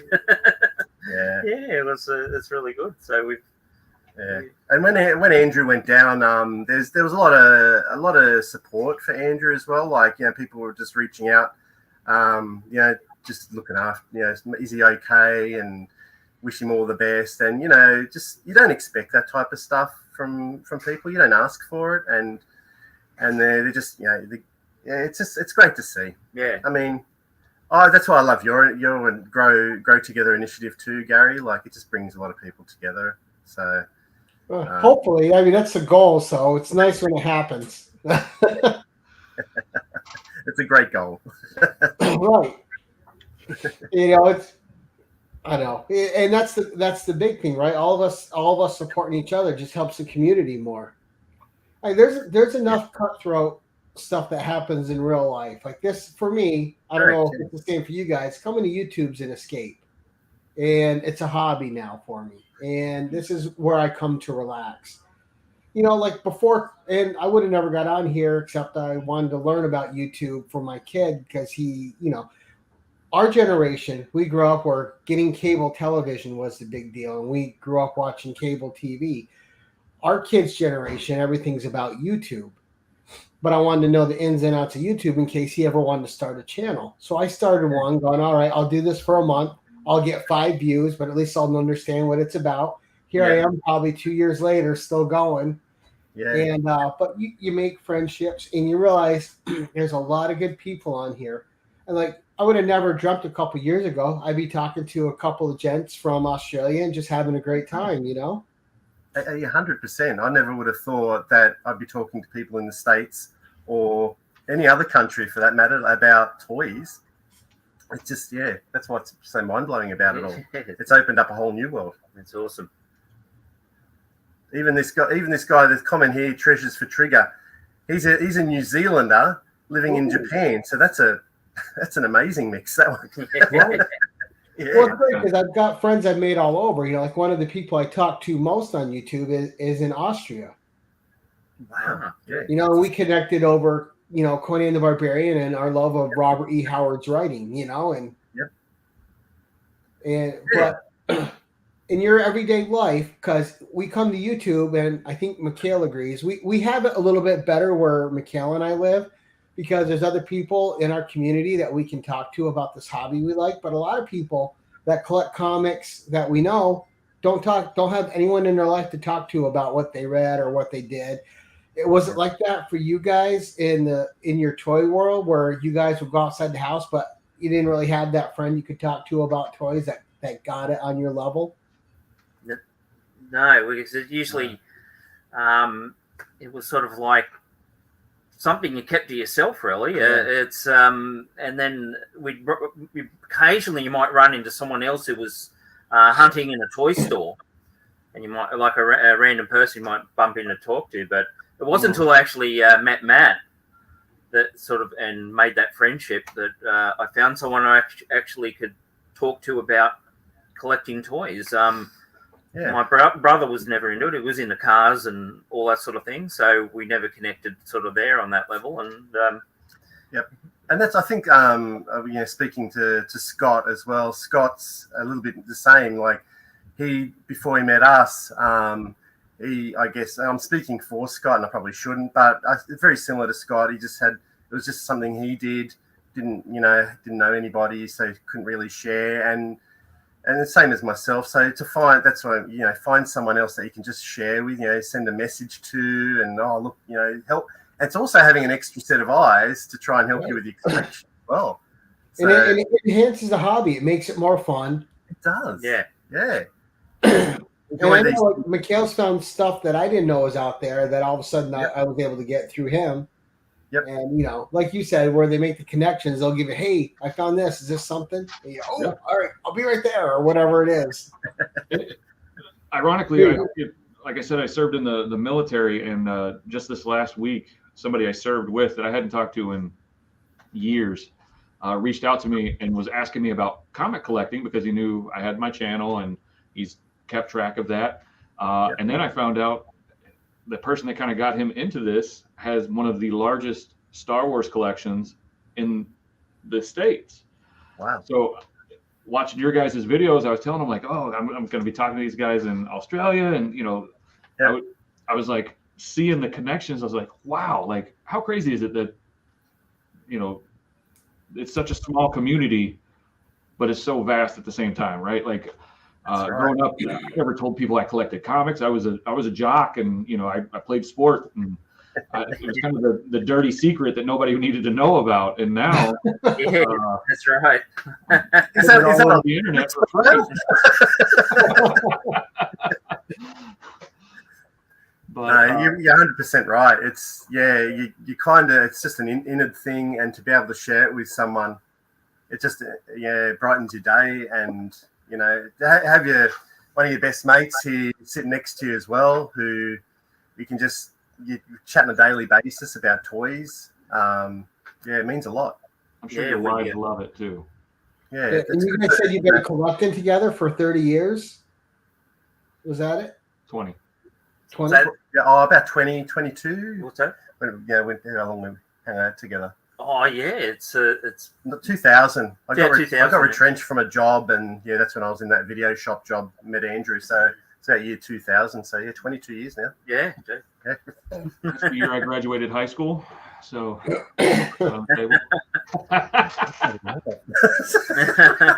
at the time I was working at Movie Gallery, a movie store myself. So, what does that mean? A movie? It was a movie. It was like a kind of like a Blockbuster. Oh, okay, like a video shop as well. Yeah, we had Blockbuster here as well. Yeah, and they closed down the same time as they did in the States. So, thank you, Netflix. Yeah, what a shame. I used to love video shops. Yeah. I still have a massive movie collection from when I worked at the store, and I would watch everything, good, bad, or indifferent. I watched it, and I still hold on to some of those horrible movies that I ended up loving, even though they weren't nearly as polished as some of the others. That's a fun job too. Sorry. Oh no, you're good. I was going to ask you guys if you had any guilty pleasure toys, like the toys you collect. You're like, oh, I don't really want to talk about this one. We all know what Gary's is. I don't. I only have a few toys. My guilty pleasure is the wallet size I keep of you, Mikhail. Oh. But no, do you guys have any guilty pleasure toys? I'm not going to say Smurfs, that's for sure. I used to like the snorkels over the Smurfs. I was a snorkel guy too. Snorkels. I'm not sure. I'd have to. How long have you got for Andrew? I'm going to go off for about half an hour. Why is a guilty pleasure toy that you know, I guess I don't know if you guys remember Fraggle Rock. Yep. Oh yeah. So Fraggle Rock, there's not too many toys. I think Tomy has released some toys on Fraggle Rock, and there's been some Schleck ones, which are just, you know, static little figures. But I've been trying to find some Fraggle Rock stuff, and I feel like a baby trying to find that type of stuff, and the Muppet Babies as well from the McDonald's toys, and they're just. I feel a bit like I shouldn't be collecting them because I don't know if you can even call them collectibles. But yeah, that's my dirty little secret. Anymore. Now you can enjoy it freely. It's out there in the ether. That's I it. suppose for me, I like getting because of the new Ninja Turtle line that they did, and I collected all of them because they were easy to get at the time. But the company Playmates that made them really good action figure. So I tend to things like I'd see like even though there was like Ben 10. And they brought them out at the same time, and I went, well, I like that line, so I bought it, you know, and then I ended up, they made a kiddie show called Power Players. I don't know if you ever, It's a kid show. It's a kid show, but anyway, the action figures that came out were made by Playmates as well, and that's, I suppose, that's a little one that like Matt had never like a Y, but yeah, that's I just enjoyed the quality of the action figure. Actually, they're really well made, and you know, and I because they're sort of like made by the same company as TMT, so. Yeah, Bill and Ted there. Like Scott Crusher said, Kenner's Bill and Ted Adventures feels like a guilty pleasure. Hold on, Mikhail's got something. Let's make him big. Oh, yes. Oh. Yeah, Fortnite. Yeah. Oh, okay. Specifically the Mr. Peely. I did pick up a Mr. Peely. I have got one there myself. And my wife bought it for me because the first time I saw it, I said, that is the dumbest effing toy I have ever seen. Why? And she bought it for me for Christmas, and the big joke was how much I loved it. And I now have the one of him in the tuxedo that they did, and I didn't even open that. This is my guilty pleasure toy. I gave one to Matt just recently. I come across this from a thrift store. They have them in bags, and it was an odd one, and it was we had never seen it before, and it was called the Roller Warriors. And there was like these guys on roller skates, and that sounds very 80s. Yeah, we looked them up, and they had helmets and they had armor on, and they had actually rolling like wheels on the roller skates. So you could move them along. Leonard, I think, made them mid '90s to me, like Biker Mice from Mars and right, SWAT Cats, that era. It's very, very strange. Yeah. So sort of like in our sort of thing, because we got so many toys and things like that, we find an odd one and we enjoy looking up what it is. And and that's, I was only saying to Matt, Ryan the Collector Kid, he showed us that on Google Lens. Google Lens. Have you seen that? And you just sort of, if I remember right, when Andrew was down for a little bit, didn't you open up some Biker Mice from Mars? I did. Yeah. That's 5 unboxings for Andrew. Yeah, I found a lot of Biker Mice from Mars. Yeah, so. I was gonna say that rang a bell. I'm like, wait a sec, I saw him open some Biker Mice. Yeah, I love that in the '90s. Yeah, they're great Biker Mice. I got a few of them. We're on my website. Darren had Dukes of Hazzard playset, which he loved. I didn't even know they made Dukes of Hazzard stuff. Oh, you mean the Mego stuff? It was a TV show here, but I didn't know they made figures for it. Yeah, they did back in was that the 70s or 80s, early 80s? It was, they made the car. They made the General Lee and some. I think Mego did it. Well, yeah, the General Lee was. Oh, I meant like actual like the people. I know the car. I mean, you're not gonna have a car show without the Hot Wheels and the models and all that stuff. That's true. Like Knight Rider, right? Yeah. Yeah, we got the Knight Rider there with the The Michael yeah Knight the figure. Kenner one. Yeah. Yeah, we've got a good old Kenner kit with the Michael Knight figure. So yeah, it doesn't work Who's your though. favorite toy company? Hasbro, Oh, Kenner, Gary, any you of that? stole it from me. Oh, I'm so sorry, Mikhail. I'm sorry, buddy. No, you're good. It's a race. Go, Mikhail. Exact same question. What's yours? Well, it did used to be. Well, the old ones would have to be sort of Kenner, of course. But since they turned to Hasbro, I'm not really that keen on them. The way they distribute their toys and that now and make them. Could we add a layer and say what's your favorite vintage toy company and what's your favorite modern toy company? I'd say I think Kenner. I know they seem to mass produce a lot of toys, but I think Kenner in their heyday did a really good job. Yes. Modern wise, I think Playmates. I don't get a lot of Playmate stuff, but just a massive respect for the quality that Playmates put out. I think I don't do a lot of Ninja Turtles, but also they did the Star Trek figures in the 90s, late 80s and 90s, and like I've got those and the ships. So Playmates are probably the modern ones I have a high respect for. And Mattel, the Mattel quality, dinosaurs are just really well made. Okay. And Playmates. Yeah, I've got the modern Ninja Turtles. They are good quality as well. They're really good quality. But Hasbro's sort of really gone down. I mean, we did a live stream the other night, and I showed a little Grogu, from the Mandalorian, the little baby Yoda. Yeah. Right. And I was showing how I don't think they ever thought people would take them off card. On the vintage collection, because when I took it out, the arms fell off. The arms, my God. And I was trying to Terrible.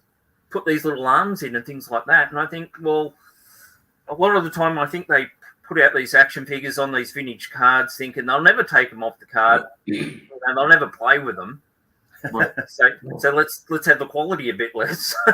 Right. Well, I have a question for you guys. Sure. Well, we'll start. Pick who you want to go. But how do you play these days? Like, I guess, Gary, you don't have a lot of toys, but you've got your own collection there. How do you play with your collection? Just by looking at it, honestly, like I just get great pleasure in looking at it. Like I'm not a big pop guy, but I got my Black Cat. I got Conan. I got Red Sonja. I got a couple NECAs. Like I like Lara Croft a lot. I like Nathan Drake a lot from Uncharted. So I like those. And sometimes, like with the Conan and Red Sonja back here, it's just about displaying them. And like I don't ever really pose them, except every once in a while, like, well, what would look good on camera? But mostly I just get the pleasure from looking at them. Yeah, no, fair enough. Yeah, and then just taking that time, I guess, to reminisce about about the figure and just get those. Yeah. What about you, Mikhail? I've got a 7-year-old this year, and I absolutely love playing toys with him. So we still play with toys. His favorite toy company currently, just because of the toys he has liked, has been Moose Toys. They've put out the Gujitsu line. They've put out Treasure X, which are these toys that you got to dig out of like sand we've seen that. And then now he's on, I think they're all called Aikido. Oh, the Aikido. Yeah. They're on joysticks and they battle, right? And I was actually going to bring it up. You were talking about you opened the toy and the arms fell off. We bought him 2 figures for, he did his chores. He's been good. So we took him to Target and let him pick out some figures. And one, the arm fell off. And then the other, it's missing the clip for the base. And I emailed Moose Toys and I was like, hey, do you guys have replacement bases or the pin so I can fix the arm? And I'd sadly say I didn't get the best customer service there. They were like, "Oh, just take it back to the store." I'm like, and one of the figures now is, it's a $8 figure. Normally, it's going for $30 on eBay, and I'm like, it's kind of hard to replace one that you're going to battle with, and it's going to break. And this is a children's toy, like a true children's toy. Yeah, it should be durable. It should be durable. So I was a little sad about that. But when we're not playing with his toys, he'll come in my office setting here, and I've got toys lined along the walls and in the display cabinets. And every day it's like, "Dad, can I just have one toy? Can I have one of your toys?" Oh yes, kids. So I've got a box of stuff that I no longer wanted. It's not really worth anything. I collected it for me. And I'll when he's been good, and I might let him pick one out, and we'll talk about where it came from and why it was important to Dad and stuff like that. And then I'll let him open it, and I'll never see it again. But that's kind of the two-prong approach I have with playing with my toys. Everything else, not unlike Gary, I try to set them up in dynamic poses, and that's kind of where they'll stay until I put them back in their box and put them away. That's our form of play, isn't it? Just setting them up and displaying them. Displaying them. You can't physically get it down. Just having it's enough for me. Just like, oh my god, like the McCready, right? I don't ever have to take McCready out. I crack that cover open. I'm like, okay, I got it. I'm good. You know who I It's just admire having about that? The photographers that you see on Instagram now that will take their toys and they'll take the shot and then they'll Photoshop, amazing like battle. I love looking at those. Yeah. I wish I had that kind of skill, but I do not. It's also, I think, just time related as well. Like sometimes you're involved in your own channel so much, and I think you just got to appreciate what people are, something else that they're doing with their toys, and just go, I'd love to do that. I don't have the time to do that. I'm just going to appreciate what that art form. Yeah. And one thing that really got me back into toys was a YouTube channel called Toy Galaxy. And he would take the toy and then he'd give you the backstory of how it kind of came to be. Netflix did something similar with the Toys That Made Us series. Yeah, we watched that. That was great. Yeah. I love those episodes. So I just love connecting the different dots and how they do it differently, but it's the same. So your channel does it too. I love watching you guys unbox some of these vintage toys that some I don't remember, but some I vividly remember. And I really Toy Galaxy is great. I really enjoyed watching you guys and the excitement you guys have for the hobby myself. So I appreciate what you guys are bringing to the table. Thanks, Mikhail. We appreciate that. Yeah. And that's the thing with watching channels like yours and anyone that collects anything is I don't spend time on the channels where they're just talking about value, because I don't care about the value. Mm-hmm. I watch the channels where the people have a genuine love for what it is they're collecting. Correct. Now it can have value, but to them it's more about the joy of the product. Just having it. Yeah. Right.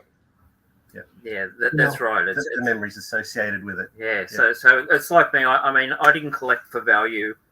I collected because it brought back that nostalgia, and I just love them. So and that's why I sort of kept on going. Yeah. I guess that's how it starts. It's awesome. We are. Oh, go ahead. Sorry, you go. No, I didn't want to interrupt you. Go ahead. Oh no, I'm just saying that's how it all starts, isn't it? Like you just want to get back that what you had as a child. I think a lot of us, that's how it starts. So I won't go too much into it. No, because it's true, right? Because we're at an age now where we can get some of the stuff that we couldn't get before, and it's not like our love for that stuff ever died away. It just kept growing. Yep. Just at the and very then when you connect with it again, kind of keeps you young. Yeah, it does keep you young. It keeps you very young and young-minded too. Yeah, So absolutely, yeah, that's great. Yeah, right. Like you said, I agree 100%. A passion, not in I much rather listen to somebody talk about $1 comic book that they love and that means something to them. Like my buddy Jimmy from Small Town Collectibles. One of his favorite comics of all time is a Firestorm 1, which is about a $7 book. That book has so much meaning to him. Just to listen to him talk about that book and what it meant to him at that point in his life is so infinitely enjoyable. And then watching somebody go, "Oh, I have an AF-15. Look at this. I don't care. Okay. I know it's worth a lot of money. There's nothing connecting to you with that thing." Yeah, that's what it's about. So that was the same as I said to you the other night, Gary. I found my Marvel Universe from the 80s as one issue. I mean, it was probably a 10 series issue. And I found that one issue and I went, that's the only one I got. That's the one I just loved. And I just read over and over again, just the character profiles. That's why I love Union Jack. And that's it. I don't care like about the other 10, like other 9 in the series. I just want that one. That's what I had as a kid. I got some of those books. All this stuff we collected just has to do with how we connect to it personally, and that's what makes it so fun. Well, that's right. And Matt said to me once, if unfortunately if the place was on fire and you had to grab something from the toy room, what would it be? And then you could sort of run to the dearest thing or something like that in price wise, but it's not. It's a 1980s Yoda hand puppet that I got when I was 10 for my birthday. Right. So out of all this, there's quite a lot of stuff that's more valuable than that in price wise.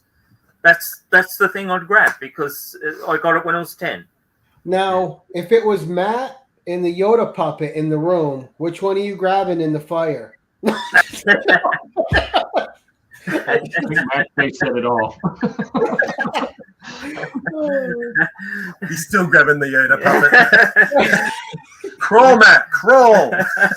Maybe just put the Yoda puppet on your hand and then drag you out. That's right. Rubber melts quicker, so I'll get that one out first and then I get Matt out. I'm creating a division here. I got to stop. I knew it'd be the hand puppet. Very good. All right, guys, we've been going for an hour and 40 minutes. So we're hitting an hour and 45. It has been like, this is how much fun it's been talking to you guys. I planned an hour show. We've almost doubled that. Sorry. And I've still got questions too. Huh? I've still got questions I haven't asked. Let's go. If they're game, let's get to your questions. So we've talked about a lot of toy lines, Masters of the Universe and Teenage Mutant Ninja Turtles. What do you guys think of like Super 7, the company that's doing all those remakes and ultimate versions? I've been enjoying them. You can't get them. I get the ones like they did Goonies. So they're also known as Reaction. Is that right? They do the Reaction line. Yeah. Yeah. So I got the Goonies. I got the Goonies figures, and I've got the odd one. But yeah, I've got to be a bit picky and choosy with those, I think. But they do. I love how they're doing the 5 points of articulation figures for people like us. I think it's just brilliant. We were getting the Reaction ones here for a little while, so I got like the Aliens ones and things like that. But then they just stopped bringing them out. They went through our comic shops, not through like we see on the different videos in America. Yeah. They go through retail there, but shops. But we only got them in our dedicated comic shops that are in Sydney, and then they stopped getting them. And, it's just about availability. I think if they were a bit more available, we'd probably add a few more to the collection. But they just don't bring them out, so we have to source them from overseas or someone who's imported them from overseas. And then they become very expensive to collect. So. I made a mistake of trying to buy toys from Australia. Actually, like somebody, a wave came out sooner there, and I'm like, oh, I got to have it now. And you pay $70 for shipping. Yeah, it's just that's why I don't buy much unfortunately, from the States anymore. Because they changed it. How long ago? Probably about 5 or 6 years ago, or a bit longer. So you get something from America, and they mark it as a gift. And the postage was low, and then they cut that loophole out, and now you're getting like an action figure, and they want $50 to ship it, an actual action figure, and you go pay goods and service tax on it as well, which is like another 10% value on it. So postage and GST becomes just astronomical. So, so we tend just to source things locally in Australia now, and but I know I got the Big Trouble in Little China reaction figure too, Gary. Ooh, Kurt another Russell. great movie with Kurt Russell. He's in my face right here by my feet. Oh, you've got it as well? Oh yeah. Yeah, it's a good figure. I do a secondary channel with a Marine buddy, and we do movie reviews, and we did a large one about Big Trouble in Little China because that was arguably our favorite 80s Kurt Russell movie vehicle that we could agree on. He loves The Thing as well, and we debated doing that one, but we didn't think there was as much fun that we could have with The Thing at that time. But that's another one of those movies. Who wouldn't want a low pan, with glowing eyes and I think Sideshow. Have you got the Sideshow one with Jack Burton? And it's the 12-inch. I've got to bring a 12-inch Jack Burton. Have you seen that one? I have not. Haven't. No, it's a bit of a. Well, there you go. There's another grail for me. It's a little bit more affordable, but I guess Australian dollars, you're looking at around $600 to $800. Wow. Australian, but it was a limited release. Must have been about 4 or 5 years ago. Mm-hmm. Is that their Hot Toy line or just the Sideshow brand? Sideshow brand, yeah. Okay. I was gonna say if it was a Hot Toy, some of those get really up there. Oh yeah. Yeah. I've been eyeballing the Hot Toy Beachhead that they did a few years ago, and I just can't pull the trigger on it. It's still so expensive. Yeah. It's just that's a hard point sometimes. Just gotta pulling the trigger. And I think that's got to be a problem for you guys over there in Australia. Because like I said, it's easier for us to order stuff because there's a lot of it you don't have to get internationally, where you guys always have to worry about the shipping costs more so than what we would have to. Yeah. Although I have heard actually, I don't know. There's the 6-inch droids Boba Fett. Now apparently you guys are having problems getting that in the States, yet in our stores here it's quite accessible, and so I've heard that in the community at the moment. So people in America are struggling to get that figure. Yeah, we're just getting lots of it in our stores. Yeah, because we're coming up to we have a store, it's like Walmart, and we call it Big W here, and they're having their toy sale, so they're stocked up, half the store's full of toys. Oh wow! So we've got a few things to look at, and Tuesday morning online. But you only have Walmart and Target now, don't you? Yeah, we do. Yeah, see, we still got Kmart. Kmart is huge here in Australia. Oh wow! And so we have the mostly gone out of business. No, in America they did, and but in Australia it's just crazy the amount of people that go in there.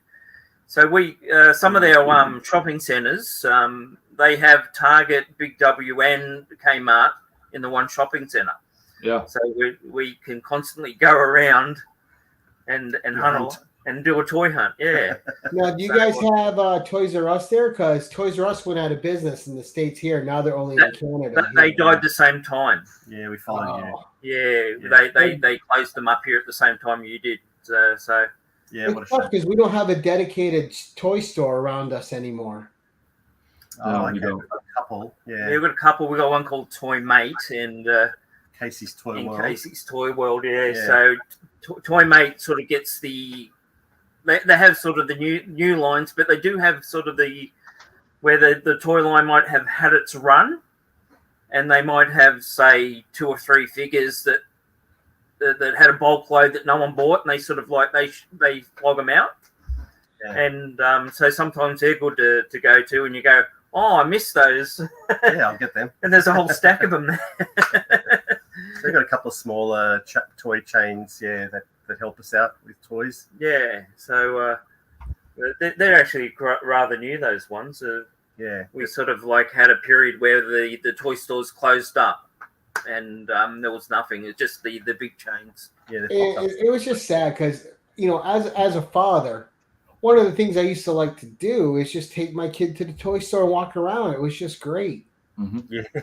And I was and I'm the type of dad, and I've made the trips before. Like when I was growing up, if I saw a toy was releasing that night and I told my mom or dad about it, and they were great, but They wouldn't make a special trip that night to the toy store to get it.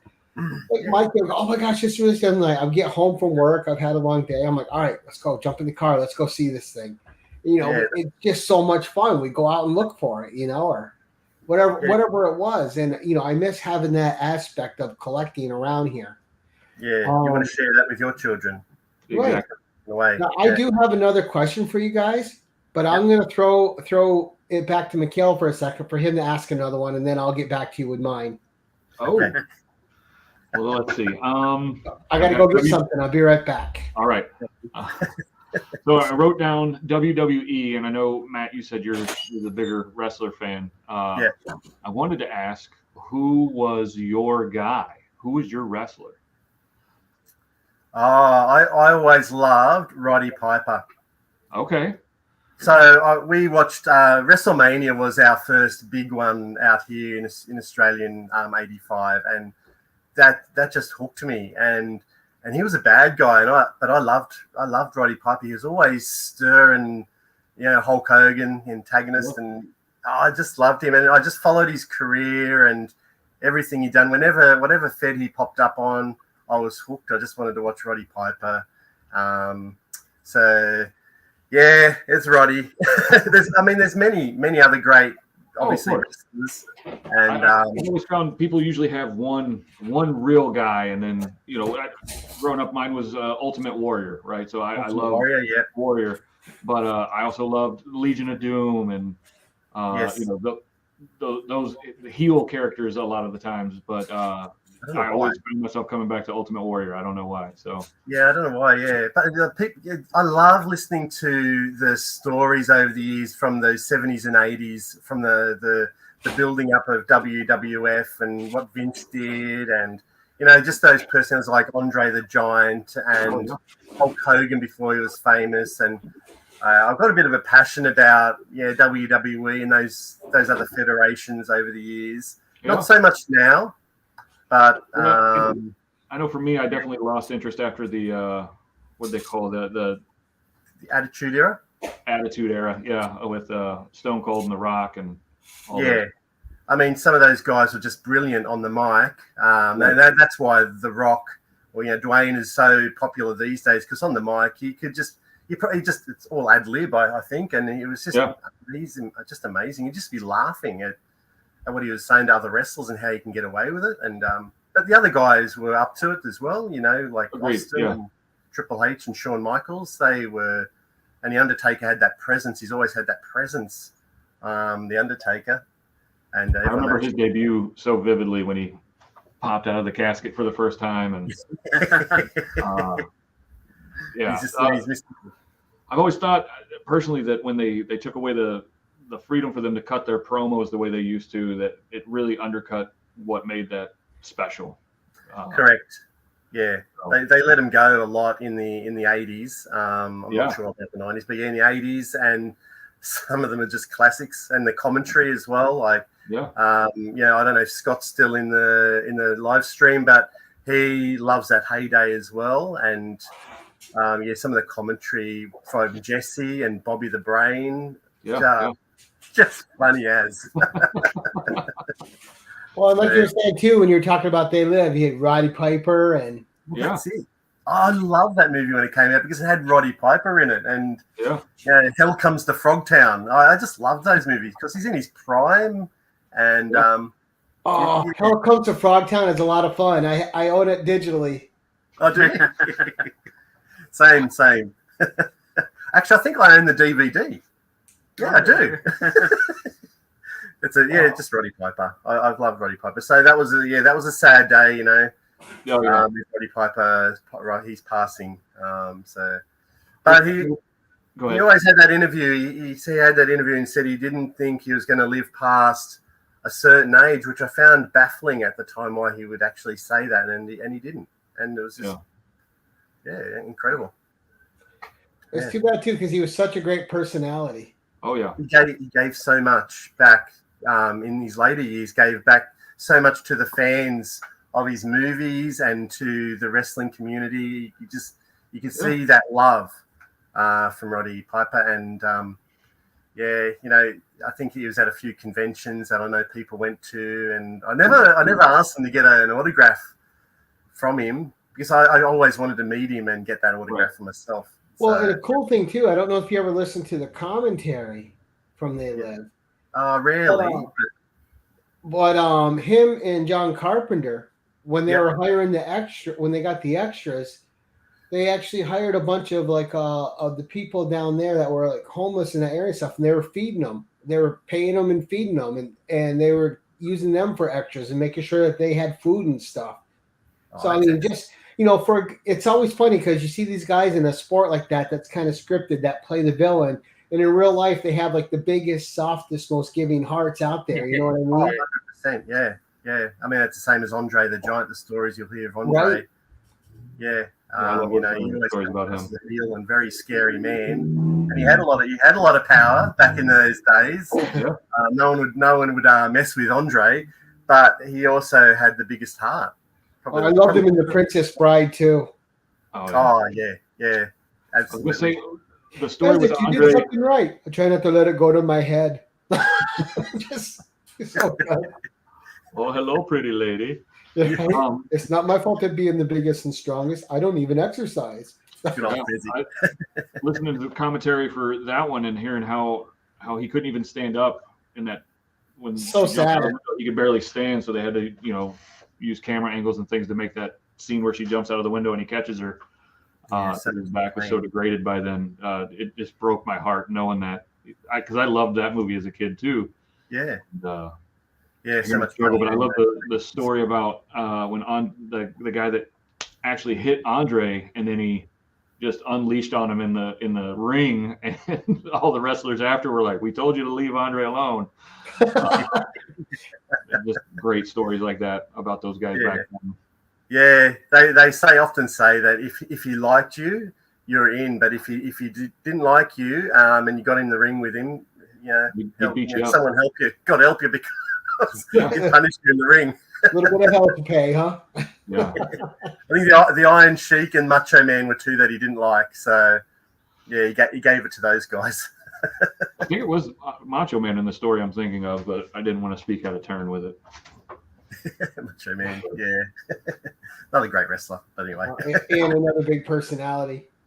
Yeah. And from Rochester area or Buffalo area, wasn't he, Gary? I don't know actually. I want to say he was, but I could be wrong. Because Randy Poffo, he used to he wanted to be a baseball player, and he suffered I think it was a shoulder injury on his way up to the big leagues, and had to change gears. And talking about promos, I love to go back and watch his old promos from the 80s, leading up to his fight with Ricky Steamboat and all those, him and Ultimate Warrior and the Ultimate Power promos. Some of them were completely intangible and completely cocaine fueled, I'm sure, but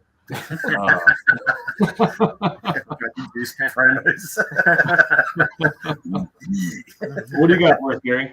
Oh, so yes, as you know, in this community, I've been lucky enough that I've known some great people. I've been gifted some great things. All right, I have a whole box here that I've been gifted from Mikhail one day. Now, I got 2 gifts here that are my favorite toy gifts. I have 3 that I've been gifted in the community that are just awesome. So my favorite gift that I got from Mikhail, and he gave me some little Motu figures that were really cool too.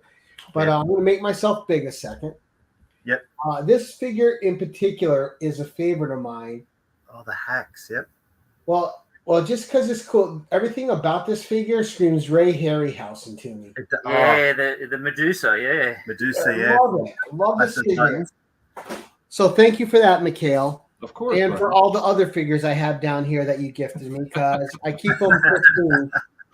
Except for this one, which I took out and was building with my kid. Perfect. But the other one I got was figures. from a guy, Scott Hoarder's Hide, who sent this to me. And this is a hard to get set. Yeah.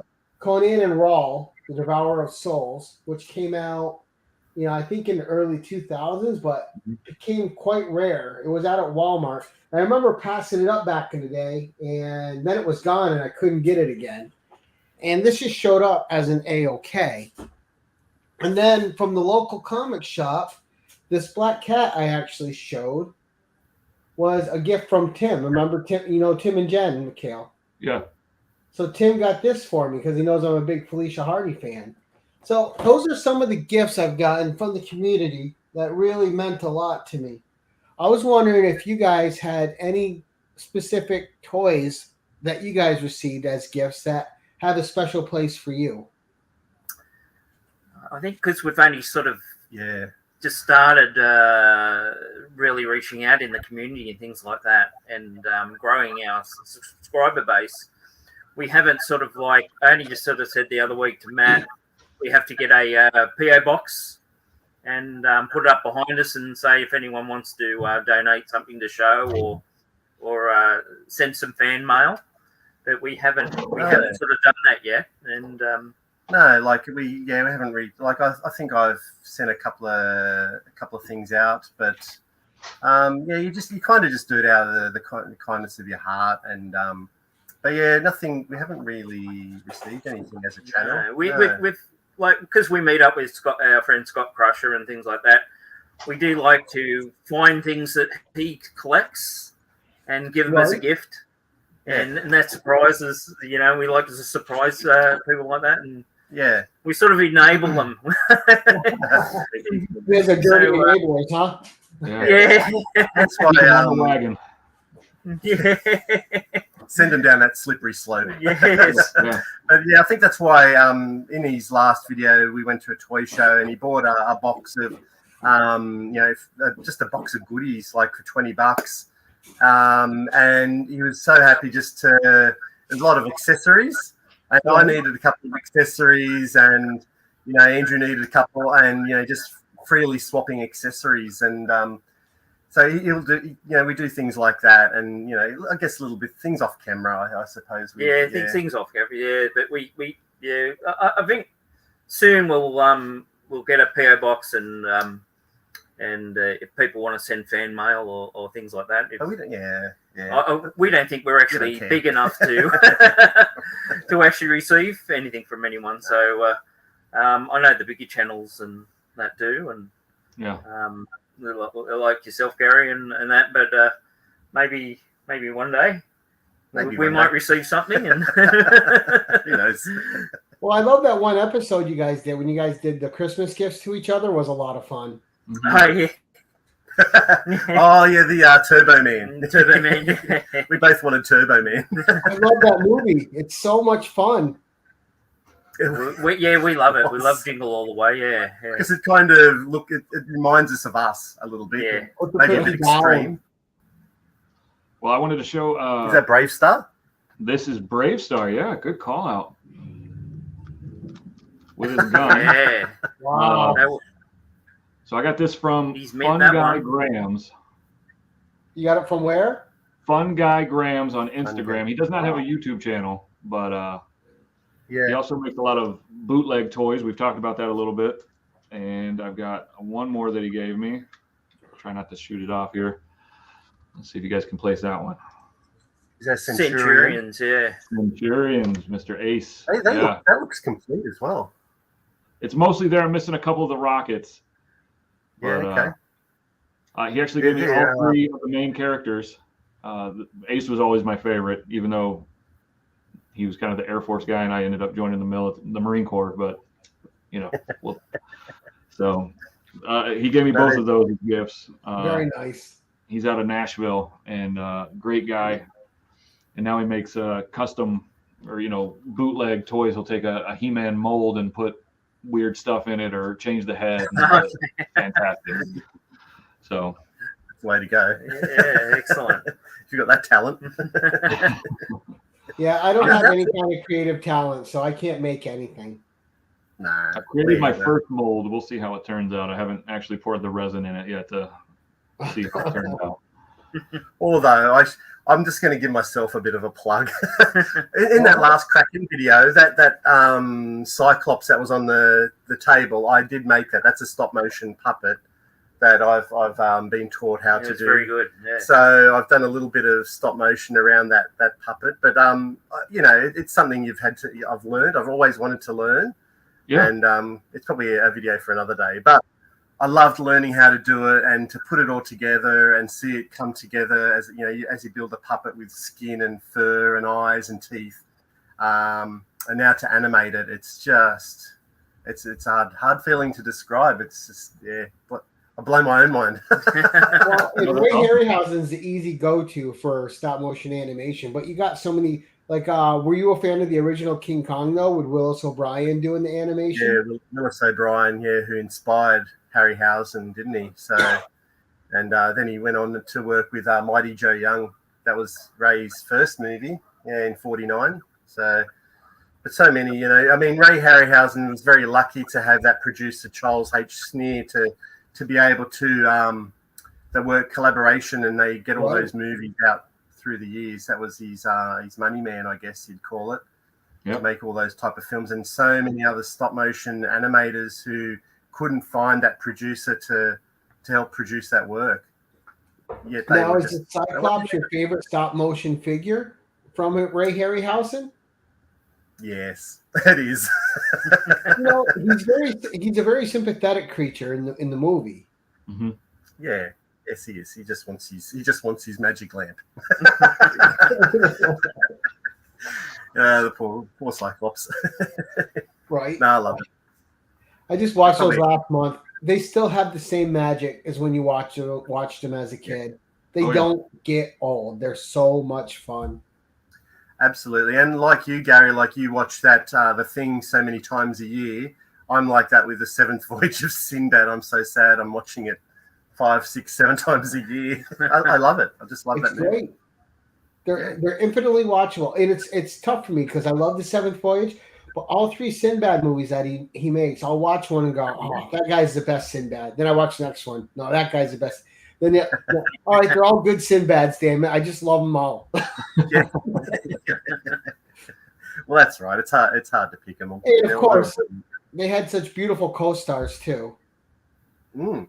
You know, the love interest was different in every one, so there was no continuity from movie to movie. You know, he was like getting a different princess every movie, and you know, I was like, well, what happened to that kingdom? But they were just fun. They were just fun adventure yarns, you know. It's around Sinbad, but I think that his princess in that Seventh Voyage was Bing Crosby's wife. So after she made that, she didn't really do a lot of films after that. She married Bing Crosby, and that was it. Happy ever after. Right.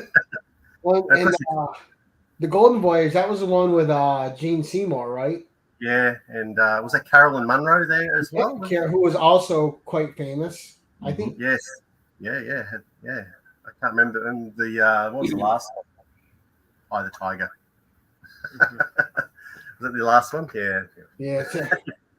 I still love it. Come on, it has some great effects. But yeah, the wizard was kind of one note. Yeah. No, still, that was the stop motion that always got me. So the monsters, creatures, they're brilliant.